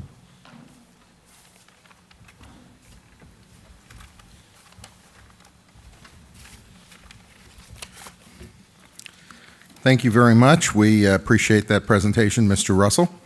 Our next speaker is Professor Atkins from the University of Florida, who is done a great deal of research on the background and origination of provisions of our 1968 Constitution. And I believe, by the way, Professor, that a friend and mentor of mine, Dick Pettigrew, played pretty significant role in that. He's still an active and very vital force in our community, and I'll be sure and report back to him after this, your thoughts and comments. But for this historical perspective that bears a great deal of relevance to where we are today and some of these issues that were raised by Mr. Russell, at this time I'm happy to recognize Professor Atkins. Thank you. And in case you're wondering why a legal writing professor would be here addressing the Florida Association of Counties, all that research did result in me publishing a book by University Press of Florida. I don't think that was mentioned at the beginning, so I'll mention it now, Making Modern Florida. And it is about the forces that necessitated a new constitution in Florida as growth bounded and bounded through mid-century. We were hamstrung by an antiquated constitution. And what I'm going to talk about a little bit is why we needed a new one and how we got a new one and what in the world that has to do with local government and particularly home rule. I'll start a long time ago. I'll start in 1868. After the Civil War, Reconstruction was happening in the South, and Yankee carpetbaggers came down here to Florida and all the other states and told the vanquished Confederates how to run their states. They created a quite egalitarian constitution in 1868, which provided for black people to vote, lots of appointed public offices in order to get their people in to sort of make things right and carry out the mandate of the Civil War.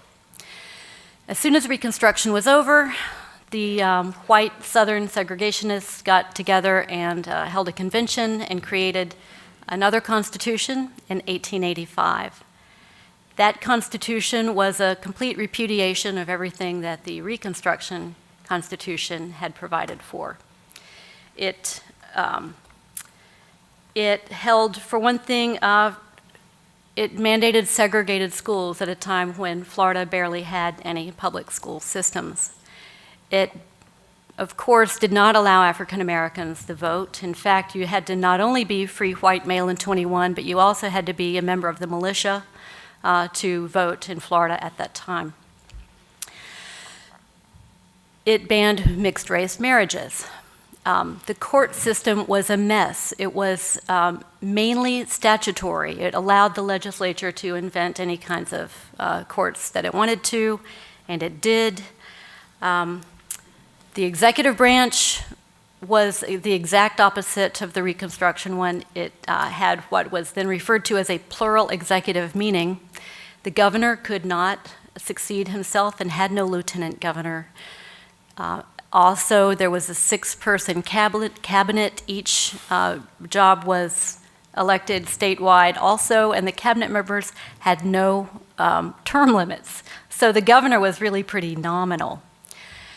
The legislature had very tight redistricting requirements. It was extremely hard to change.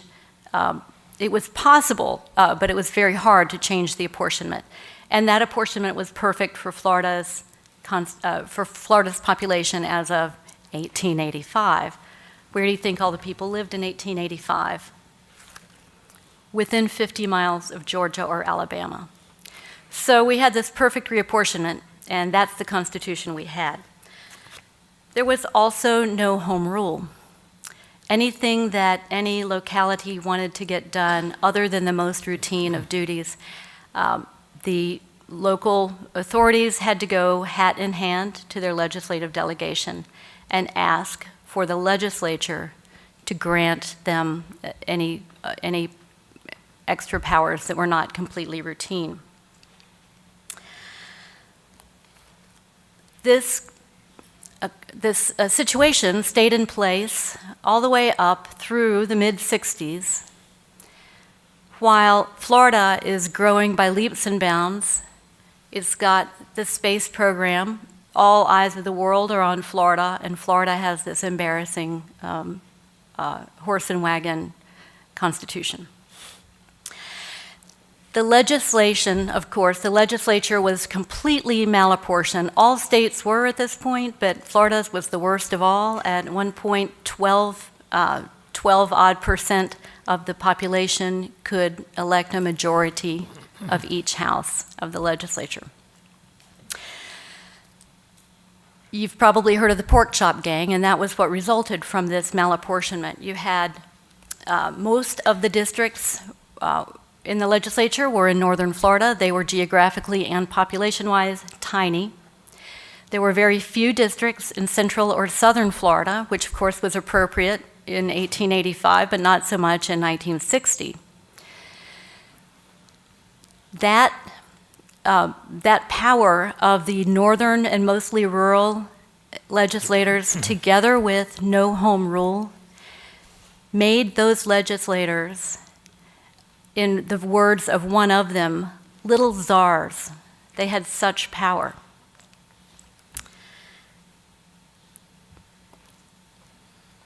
It was also not a very thoughtful process when the legislators were passing these special bills for individual localities.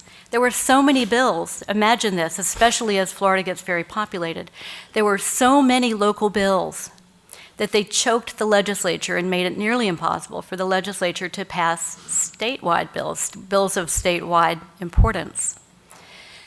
In addition to that, as a sign of the times, there were no microphones yet in the legislative chambers. And so legislators of that time describe a process that they called mumbling it through. So whoever had a local bill would get up in the well and just, and nobody could hear or understand what they said.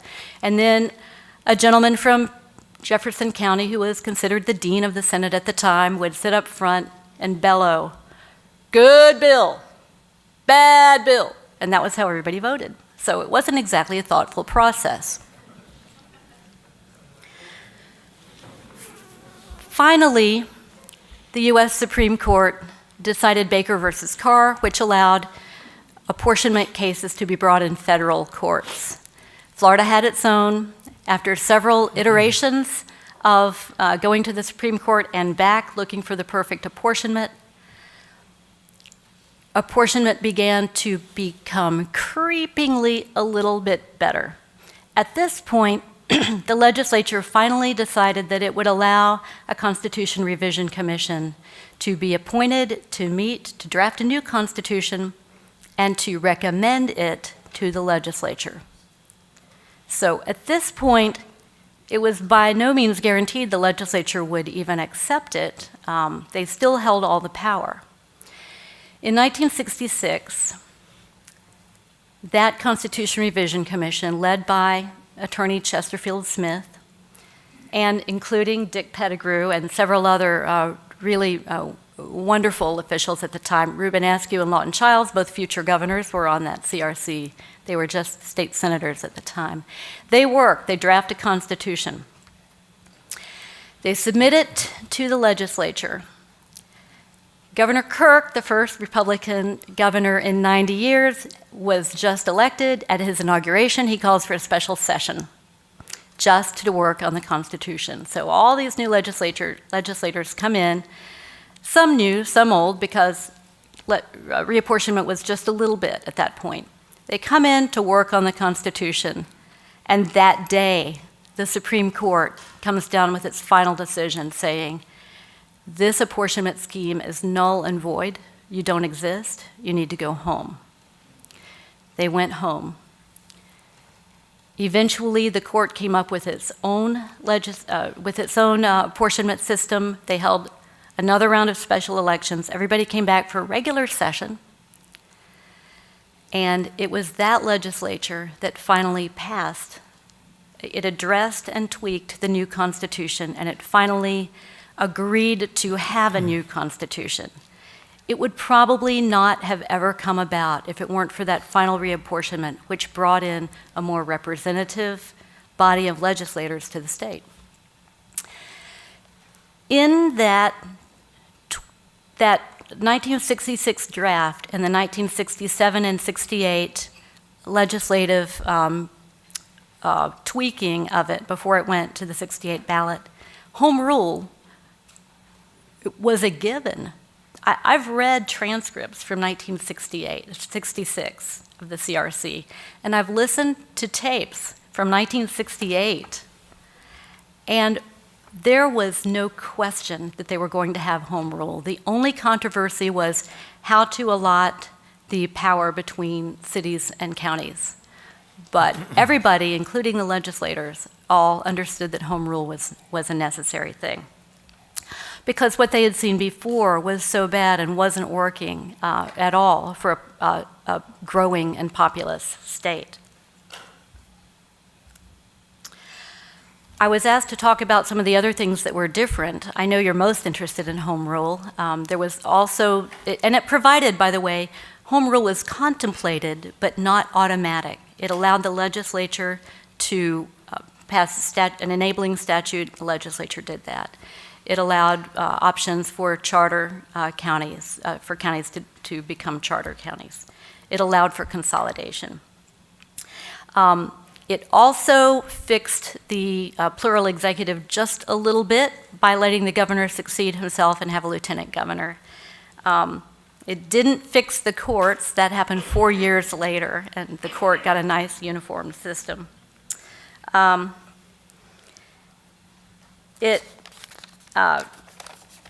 Excuse me. It provided several ways to amend the new Constitution, which is why we have a Constitution Revision Commission now. Before, one reason that reapportionment never got fixed was because reapportionment was going to hurt the sitting legislators. And the sitting legislators were the only ones with power to amend the Constitution to change the apportionment scheme. So my usual line here is the turkey never votes for Thanksgiving, and so that wasn't going to happen without a new Constitution. New Constitution has the infamous Citizens Initiative, which gave us the pregnant pigs and the gillnet ban. It includes the nation's only automatically recurring Constitution Revision Commission. It happened 10 years after adoption of the Constitution and every 20 years thereafter. We are in the third Constitution Revision Commission under the new Constitution right now. In fact, I think Laura Humans is in Tallahassee testifying before a committee this afternoon, and I'll be there next week to testify, or present, I should say, in front of a committee. So it's happening right now. We all, as citizens, have the power to propose changes to the new Constitution. And that's about, I believe, all I have to say about the historical context. And so, thank you.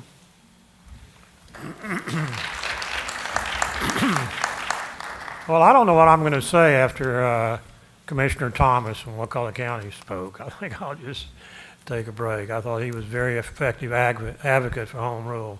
What I like to do... Bob Neighbors from Neighbors Giblin. I'm sorry. What I'd like to do is to put home rule in the overall constitutional framework before I talk about what I consider the genius of home rule in a diverse state, is that if you look back to the Founding Fathers, when they did the United States Constitution, it's a document of enumerated powers that the federal government had. That was debate. What powers are we going to give the federal government that transisted the powers of the states? But then when the Bill of Rights was adopted in order to help get ratification of the Constitution, the 10th Amendment said that basically those powers that weren't enumerated were reserved to the states and to the people. So in the context of the federal Constitution, then each state had the opportunity to craft whatever Constitution that it desired, as long as it was consistent with the enumerated powers in the federal Constitution and the Bill of Rights. And that's where the concept of this Dillon Rule has been knocked around. The Dillon Rule has no constitutional significance, none. What the Dillon Rule is just a court-created rule, and started in 1840, where there was a situation where the states chose to give specific authority to local government and interpret the scope of that authority. The Dillon Rule simply says that they have such power as expressly given or reasonably implied. That's all it is.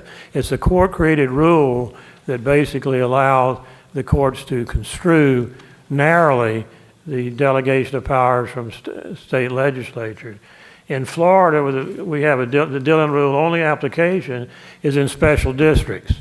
If you have a special district, the Dillon Rule says that you have such power as provided in your charter is reasonably implied. But the choice that was made by the people of Florida, and the Constitution says in Florida that all political power is reserved to the people, the choice that people made in '68, as Mary said, was to basically fundamentally flip the delegation of powers from the state to local governments. They were faced at that time, during the 70s, with like 2,000 special acts that applied and like 2,050 population acts. So up until this time, the frustration was all sources of power had to find in place in either a population act or generally a special act. There were some general laws that applied, but that was essentially the source of power. And of course, the Dillon Rule applied to that. When you looked at a special act that was passed in the 60s, an act giving Brevard County the right to do animal control, how silly that is. You look at that, then it only had whatever is expressly provided in that act or reasonably implied. So the act had to be full, or it had to delegate the power to do regulations. So that was unworkable in an urban state, totally unworkable. So in the 1968 Constitution, all of that was flipped on its head, and what the Constitution basically said is it created two forms of home rule for counties, charter counties and non-charter counties, and then it created home rule for municipalities. Prior to this time, there was a talk that maybe municipalities had home rule, but what municipalities had that counties didn't, they had a charter. Normally it was a special act charter, which enumerated a bunch of powers. Even then, the Dillon Rule, as matter of statutory construction, construed that narrowly. So the Constitution authorized home rule for both counties and municipalities. As to counties, it had non-charter counties, which had such power of local self-government as provided by general law or special act. So they had to wait for the legislature to act. Non-charter counties, upon the adoption of a charter by the electors, had all powers of local self-government that was constitutionally derived. They didn't have to wait as long as the people adopted a charter for their county. So what the legislature did in 74, and I was alive in 74 practicing law, what they did in 74 is in 12501, they made it clear that they had enumerated certain powers, but they said the enumeration of these powers is not deemed exclusive. That the intent of the legislature was to grant to all counties, non-charter as well as charter, the full quantum of home rule power contemplated in the Constitution. So the concept was the choice Florida made, the people of Florida made in 1968, was to have a form of government in which there was home rule to counties and the cities. They're always creature of the state in the sense we talked about preemption. The legislature reserves the right to preempt regulatory power by general law, or in a non-charter county, they can do it by special act. Charter county, there can be no preemption by special act unless the voters approve, since the voters originally elected the charter. So that, to that extent, charter counties are more insulated from the legislature. So the whole concept of home rule was to let local people, by adoption of ordinances, which were legislative acts. An ordinance is a legislative act, just like a special act of the legislature is, to allow those decisions to be made at the local level, unless there's some overriding reason for the state to preempt that power, some overriding reason. Absent that, it was intended to be that these type of decisions would be made at the local level. To recognize that Wakulla County is different than Henry County, but they're both different than Orange County or Dade County. And so allow the situation where people could, we talk about transparency.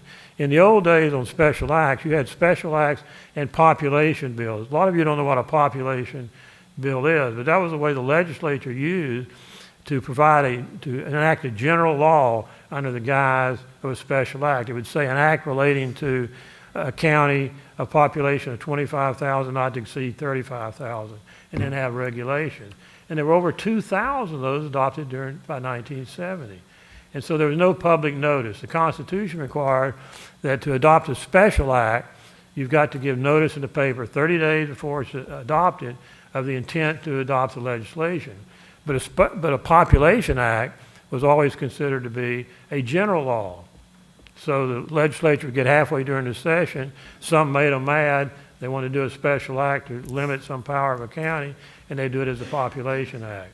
The problem with that is censuses change. The county that you intended to be controlled grew out of the population bracket, and new counties grew in. So it was a totally unworkable system, and it was a complete flip of the source of powers for counties. I was noticing, it was interesting that Representative Fine said that in his preemption bill that they didn't preempt any grant of power that was in the Florida statutes to counties and cities. They left those there. but they only dealt with those that weren't in the statute. That's the essence of home rule. They're not in the statutes. If you want to do something at the county and city level in Florida that the people have basically told you you can do under home rule, you don't look for authority to do that. You don't look for for somewhere where the legislature has said that you have the power to do that. You have the power unless they've taken it away through a preemption. So Florida, the place where Florida fits in the constitutional design is unique, and it recognizes the uniqueness of the state. And don't get misled down a fairy tale about somehow there's a Dillon's rule that changes that constitutionally. It fundamentally doesn't. Dillon's rule is a narrow rule that was adopted, for God's sakes, in 1840 by a judge before the Civil War. There was a way to construe, in those days, specific grants of legislation, which survived, as a lot of case laws do over the years, but it has nothing to do with constitutional power and the relationship between the state, local government, and the states and the federal government. No, I don't know, I assume there are going to be some questions. There are a lot of things I felt like I had to give this kind of a boring constitutional lecture, but I feel passionately about home rule. I've seen it work for 50 years of my law practice, and I'd like at some point, either through questions or if we have time, to talk about what I consider the absolute genius of home rule in Florida. I've seen it enacted and come up with ideas and all around this state over time. Sure, local governments do stupid things sometimes, and sure, people don't like that, but the people have a recourse.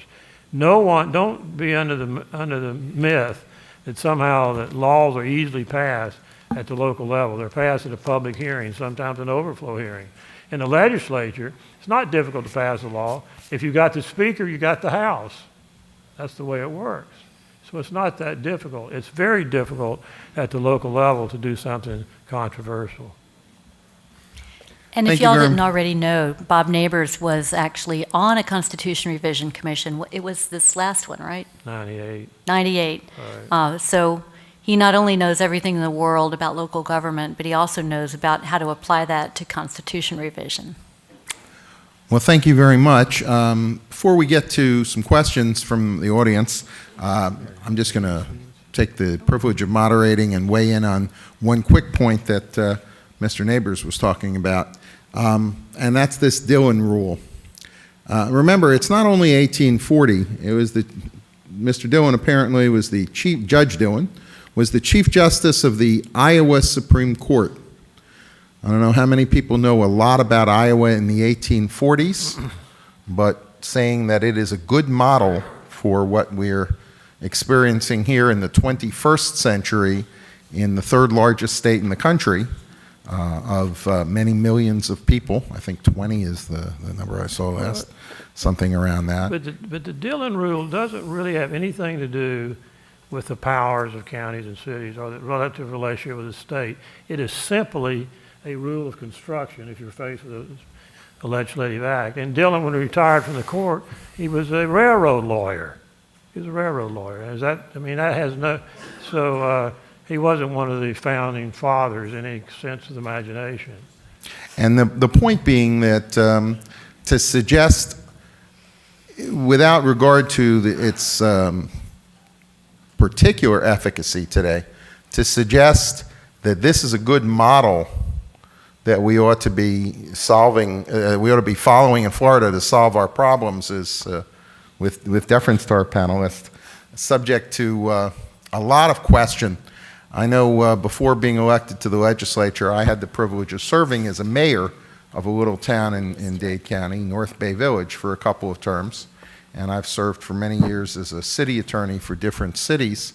And I'll just make one point that I did to some of my colleagues when we had debate on some of these preemption bills that essentially would have resulted in taking away almost all power from local governments by requiring that almost anything they did had to be adopted by either general or special law, including every regulation of business, which would, by the way, include everything from auto repair shops to bottled water standards to local daycare regulations to just, literally hundreds of other things that people rely on for health and safety.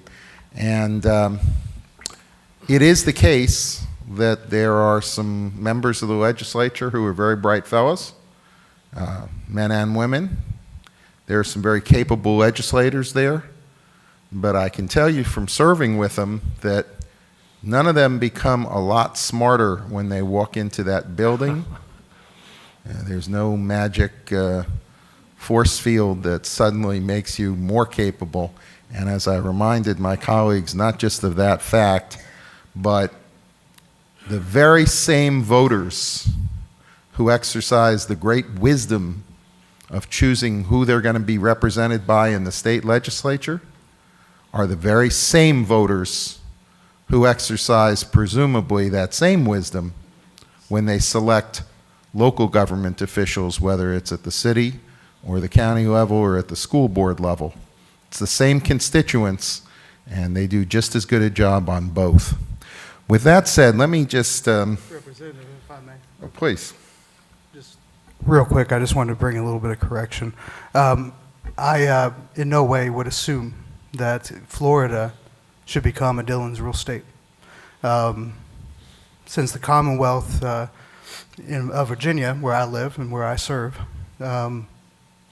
we use the Dillon's Rule as our measure, and it has served us well since the ruling. It is a legal standard in which we follow. It is strictly adhered to, and it's something that has worked very well for us for many years. So I would not assume to say that Florida should adopt it, but it is another option. I appreciate that. And the only point I was trying to get to is, and I think Mr. Neighbors said it, clearly. It's not strictly the question of Dillon Rule for the state of Florida, Mr. Russell, and we understand that nobody, not you, not anyone, is saying that we are bound by it. The fact, though, is that particularly in the last session, the one before that, many of my colleagues were having bills that required 8 out of 9 members of a governing body to vote in favor of a tax increase. That literally would have told every city in the state of Florida when they could have their elections, that there were only 2 dates in the course of a 2-year cycle when any municipal elections would be permitted, regardless of municipal charter or what the citizens and voters of that city would say. So it's not a question that we're governed by or ought to be or should be governed by Dillon's Rule, but that question of whether or not there is home rule, whether or not counties, particularly charter counties, as you've just heard the distinction drawn, have certain rights that cannot, and for that matter, even by general law, should not be taken away by state legislators. So the first question, before I take them from the audience, I just want to ask one, if I might, for Professor Atkins. If you would take a moment and just in talking about the push in the late 60s to modernize our Constitution, and you talked about the fact that home rule was taken as a given. Could you talk about, those of us from Dade County are always very keenly aware of that amendment to the Constitution from, I think it was 56, that created powers in Dade County that still are different than those that are enjoyed by other charter counties. And I'm wondering if you could just take a moment and discuss not only, I mean, the mechanics of it are a little difficult, but to what degree you think that may have been an influence on what ultimately was adopted in the 1968 Constitution. Well, as you pointed out, I'm not familiar with all of the details of the Miami rule, but I believe it was Miami, Hillsborough County, and Monroe that all had some form of consolidated government before the 1968 Constitution, and they were granted this, obviously, by the legislature. And I do think that, remember, Miami is down there and it's getting huge, and it's got almost no representation in the legislature until the latter half of the 60s. So they at least got some degree of home rule, and people in other counties that were also getting just as urban, St. Petersburg, Broward, Palm Beach, were I believe, looking at this and saying, this could be a good thing. They're getting to do some things that the rest of us wish we could do. Thank you. And now I see we have some questions here from the audience. Sir, we'll call on you first, sir, and if you would just give your name and what county you're from, we'd appreciate Thank that. you very much. My name is George Lindsay, Polk County, and I must say these last two panels have been most enlightening and confusing because I find myself agreeing with everyone on the panel. That does provide a conflict. But first I want to give a shout out. We mentioned earlier Senator Latvala being a friend of Florida Association of Counties. Well, there's another friend who has been an advocate of home rule and voted against our homestead exemption, as Representative Sam Killebrew, who's been with us all day here today. And shout out to Sam and thank him for his support. Hard to see with these lights in my face, but good to see you, Rep. Nice to see you out there today. The lesson in the charters and the Constitution that reminds us as students of history that the pendulum is never static. It's constantly swinging and from one extreme to the other and seldom finds a middle balance. But I think the constitutional that the Speaker served on a few years ago was stellar. I'm not sure I have that confidence in this next panel as to what they might bring before us. But the dialogue today raises the question for me, and it was prompted by Representative Fine also. We have adopted the word home rule, or the two words home rule, that really doesn't exist in a constitution. It's a name that we have assigned to local control. Is there a way, while the Constitutional Revision Commission is impaneled, to codify that more specifically so that the doubt is removed and even to the point of expanding it or at least clarifying exactly what was and is intended through that process? The word search doesn't show those words appearing in the Constitution, yet we use it as if it were, and we act as if it were, as the learned ones we are, but our constituents and the general population simply don't. And it needs more, it needs the stature that it deserves. Thank you. I think we can ask Mr. Neighbors to take the first crack. Let me just ask, by the way, are you asking if that's theoretically possible or if it's possible with the existing group that's sitting here today? It may be a different answer. It may be citizen initiated, but Not Mr. necessarily. Neighbors. probably would have to be based on the current population of the CRC. I would say that you need to rejoice in the languages there, basically. I mean, what's the Constitution? It doesn't use the term home rule, but it says as the charter county should have all powers of local self-government, not inconsistent with general law or special law approved by the electors. Non-charter counties shall have such powers of local self-government as provided by general law and special laws. So 12501 granted to non-charter counties is really the same power as charter county. The term home rule is used by the courts throughout judicial decisions. It's kind of a catch-all for all of the embodiment within the Constitution of local control, not only the all powers of local self-government, but also the Constitution on the taxing power says that counties, cities shall be authorized to levy ad valorem taxes.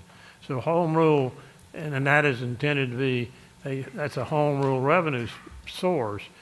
And then it says all other forms of taxation are granted to the state except as provided by general law. So I don't think you, I wouldn't feel uncertain about home rule and the use of that term, because it really is, the concept is the ruling is done at the local level as opposed to state. It's kind of a catch-all term, but it's not in the Constitution. Doesn't need to be. But theoretically, yes, you could propose it. And in case anyone doesn't know, the The Constitution Revision Commission only has to do two things. One is hold public hearings, and the second one is review the Constitution and decide what, if anything, needs to be amended. Even if you didn't make it to any of the public hearings that they had last spring, you can still go to their website, which is the easiest thing in the world to remember. It's flcrc.gov, and you can submit a proposal online up through October 6th. And they must consider everything that's been proposed by the public. So in theory, you certainly can. You and I and anyone can. But don't do that without you and I having a drink or two and talking about it. Mr. Russell? Okay, sir. Representative Geller, honorable panelists, my name is Ken Cornell, Alachua County, and what you just said now gives me pause, but Alachua County has actually submitted some wording to the Constitutional Revision Commission, and I'd like your opinion. Before I read this wording, though, I would like to give a big shout out to my new favorite commissioner from Osceola County, Right. Commissioner Thomas. I mean, you were amazing. Can we give him another hand? I mean, was he just amazing? And what the commissioner did is he actually showed the diversity of our state, and the good of HB 17 last year is that it has brought the counties from the Panhandle to Alachua County down to South Florida together in this desire to strengthen and preserve home rule. And so I'd like your opinion on some wording that we sent to the Constitutional Revision Commission, Alachua County. We also sent this to the Florida Association of Counties, this organization, the Florida League of Cities, and the Florida School Board Association, because each of those local organizations are with us on this. And it reads as follows, Article 7, Section 1, Counties Home Rule. Except upon approval of each house of the legislature by 4/5 of its membership, the legislature may not enact, amend, or repeal any general or special law if the anticipated effect of doing so would be to reduce the authority that counties have to legislate and regulate. And it's an approach that we think might have some legs if certainly this organization and the other organizations get behind it, but I'd like your opinion on whether or not taking that, would require an 80% to take away any of our powers as opposed to kind of what we're living under. What were the last two words? To legislate and? Regulate. Regulate.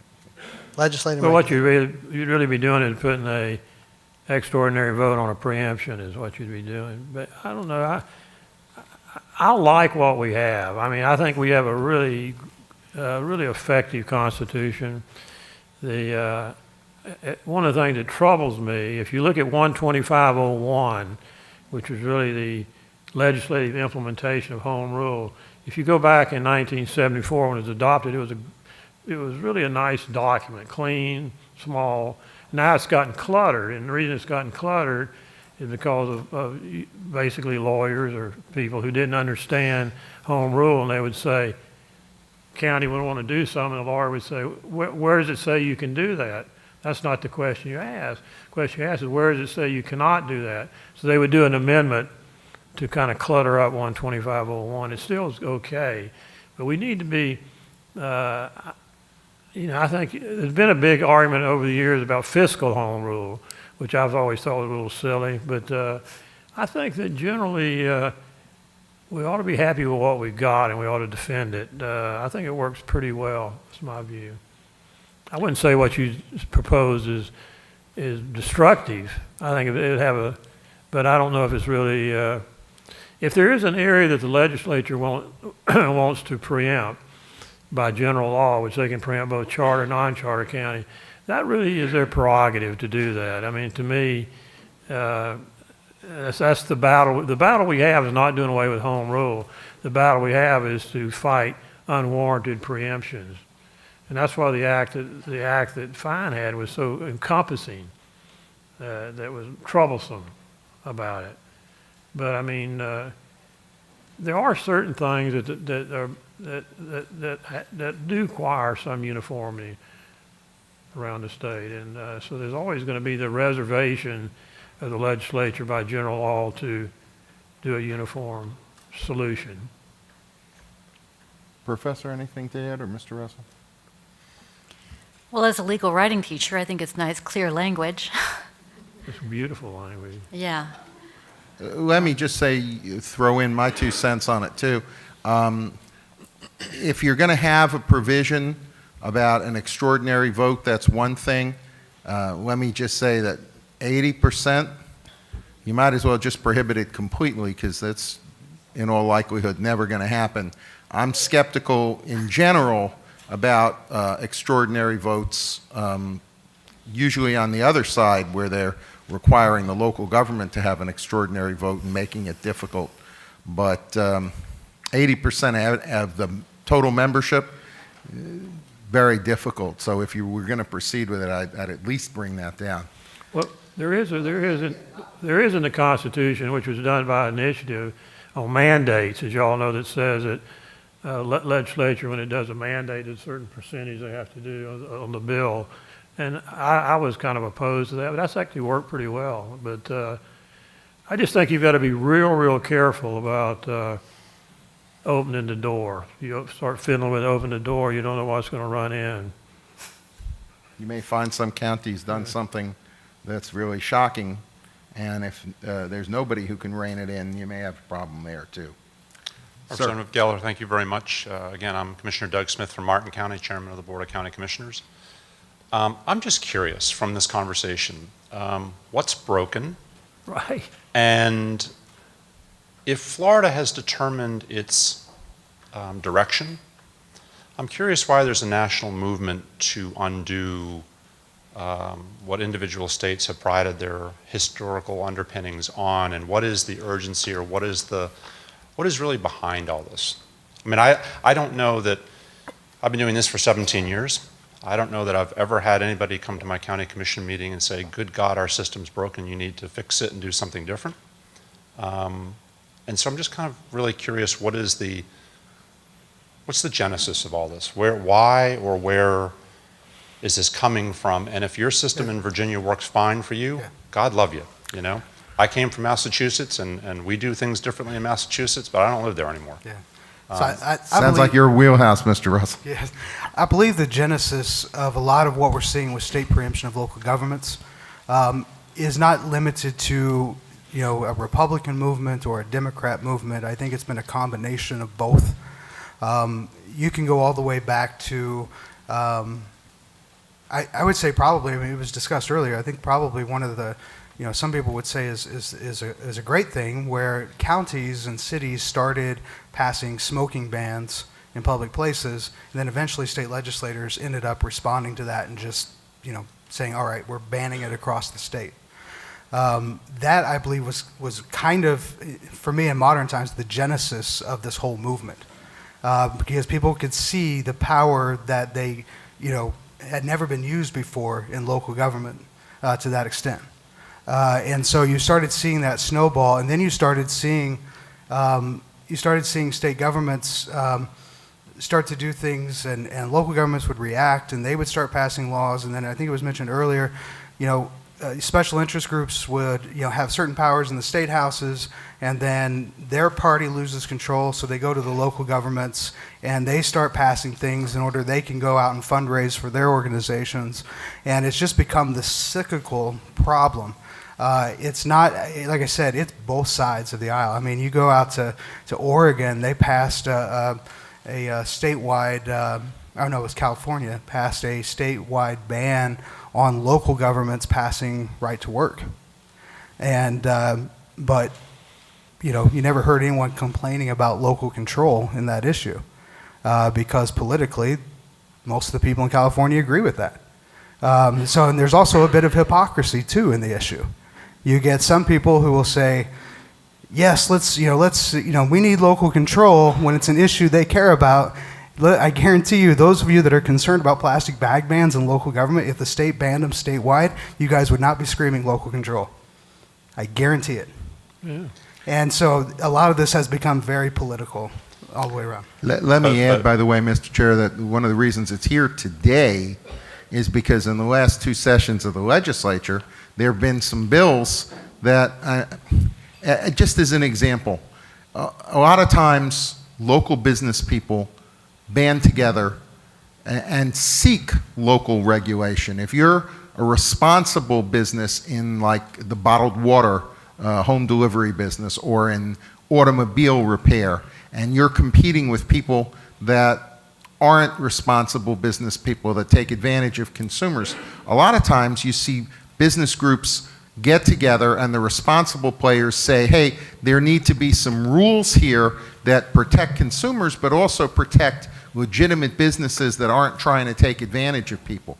When the legislature says we're going to strike down every single county regulation of that type that the local government has passed after input and hearings and getting all the players together and managing that system, and the state says, well, we're going to strike that down and sunset it unless we decide that it's going to be reinstated for every single local jurisdiction, well, that leads us to have this discussion about what is and isn't right. I think you want to add something. And I appreciate that.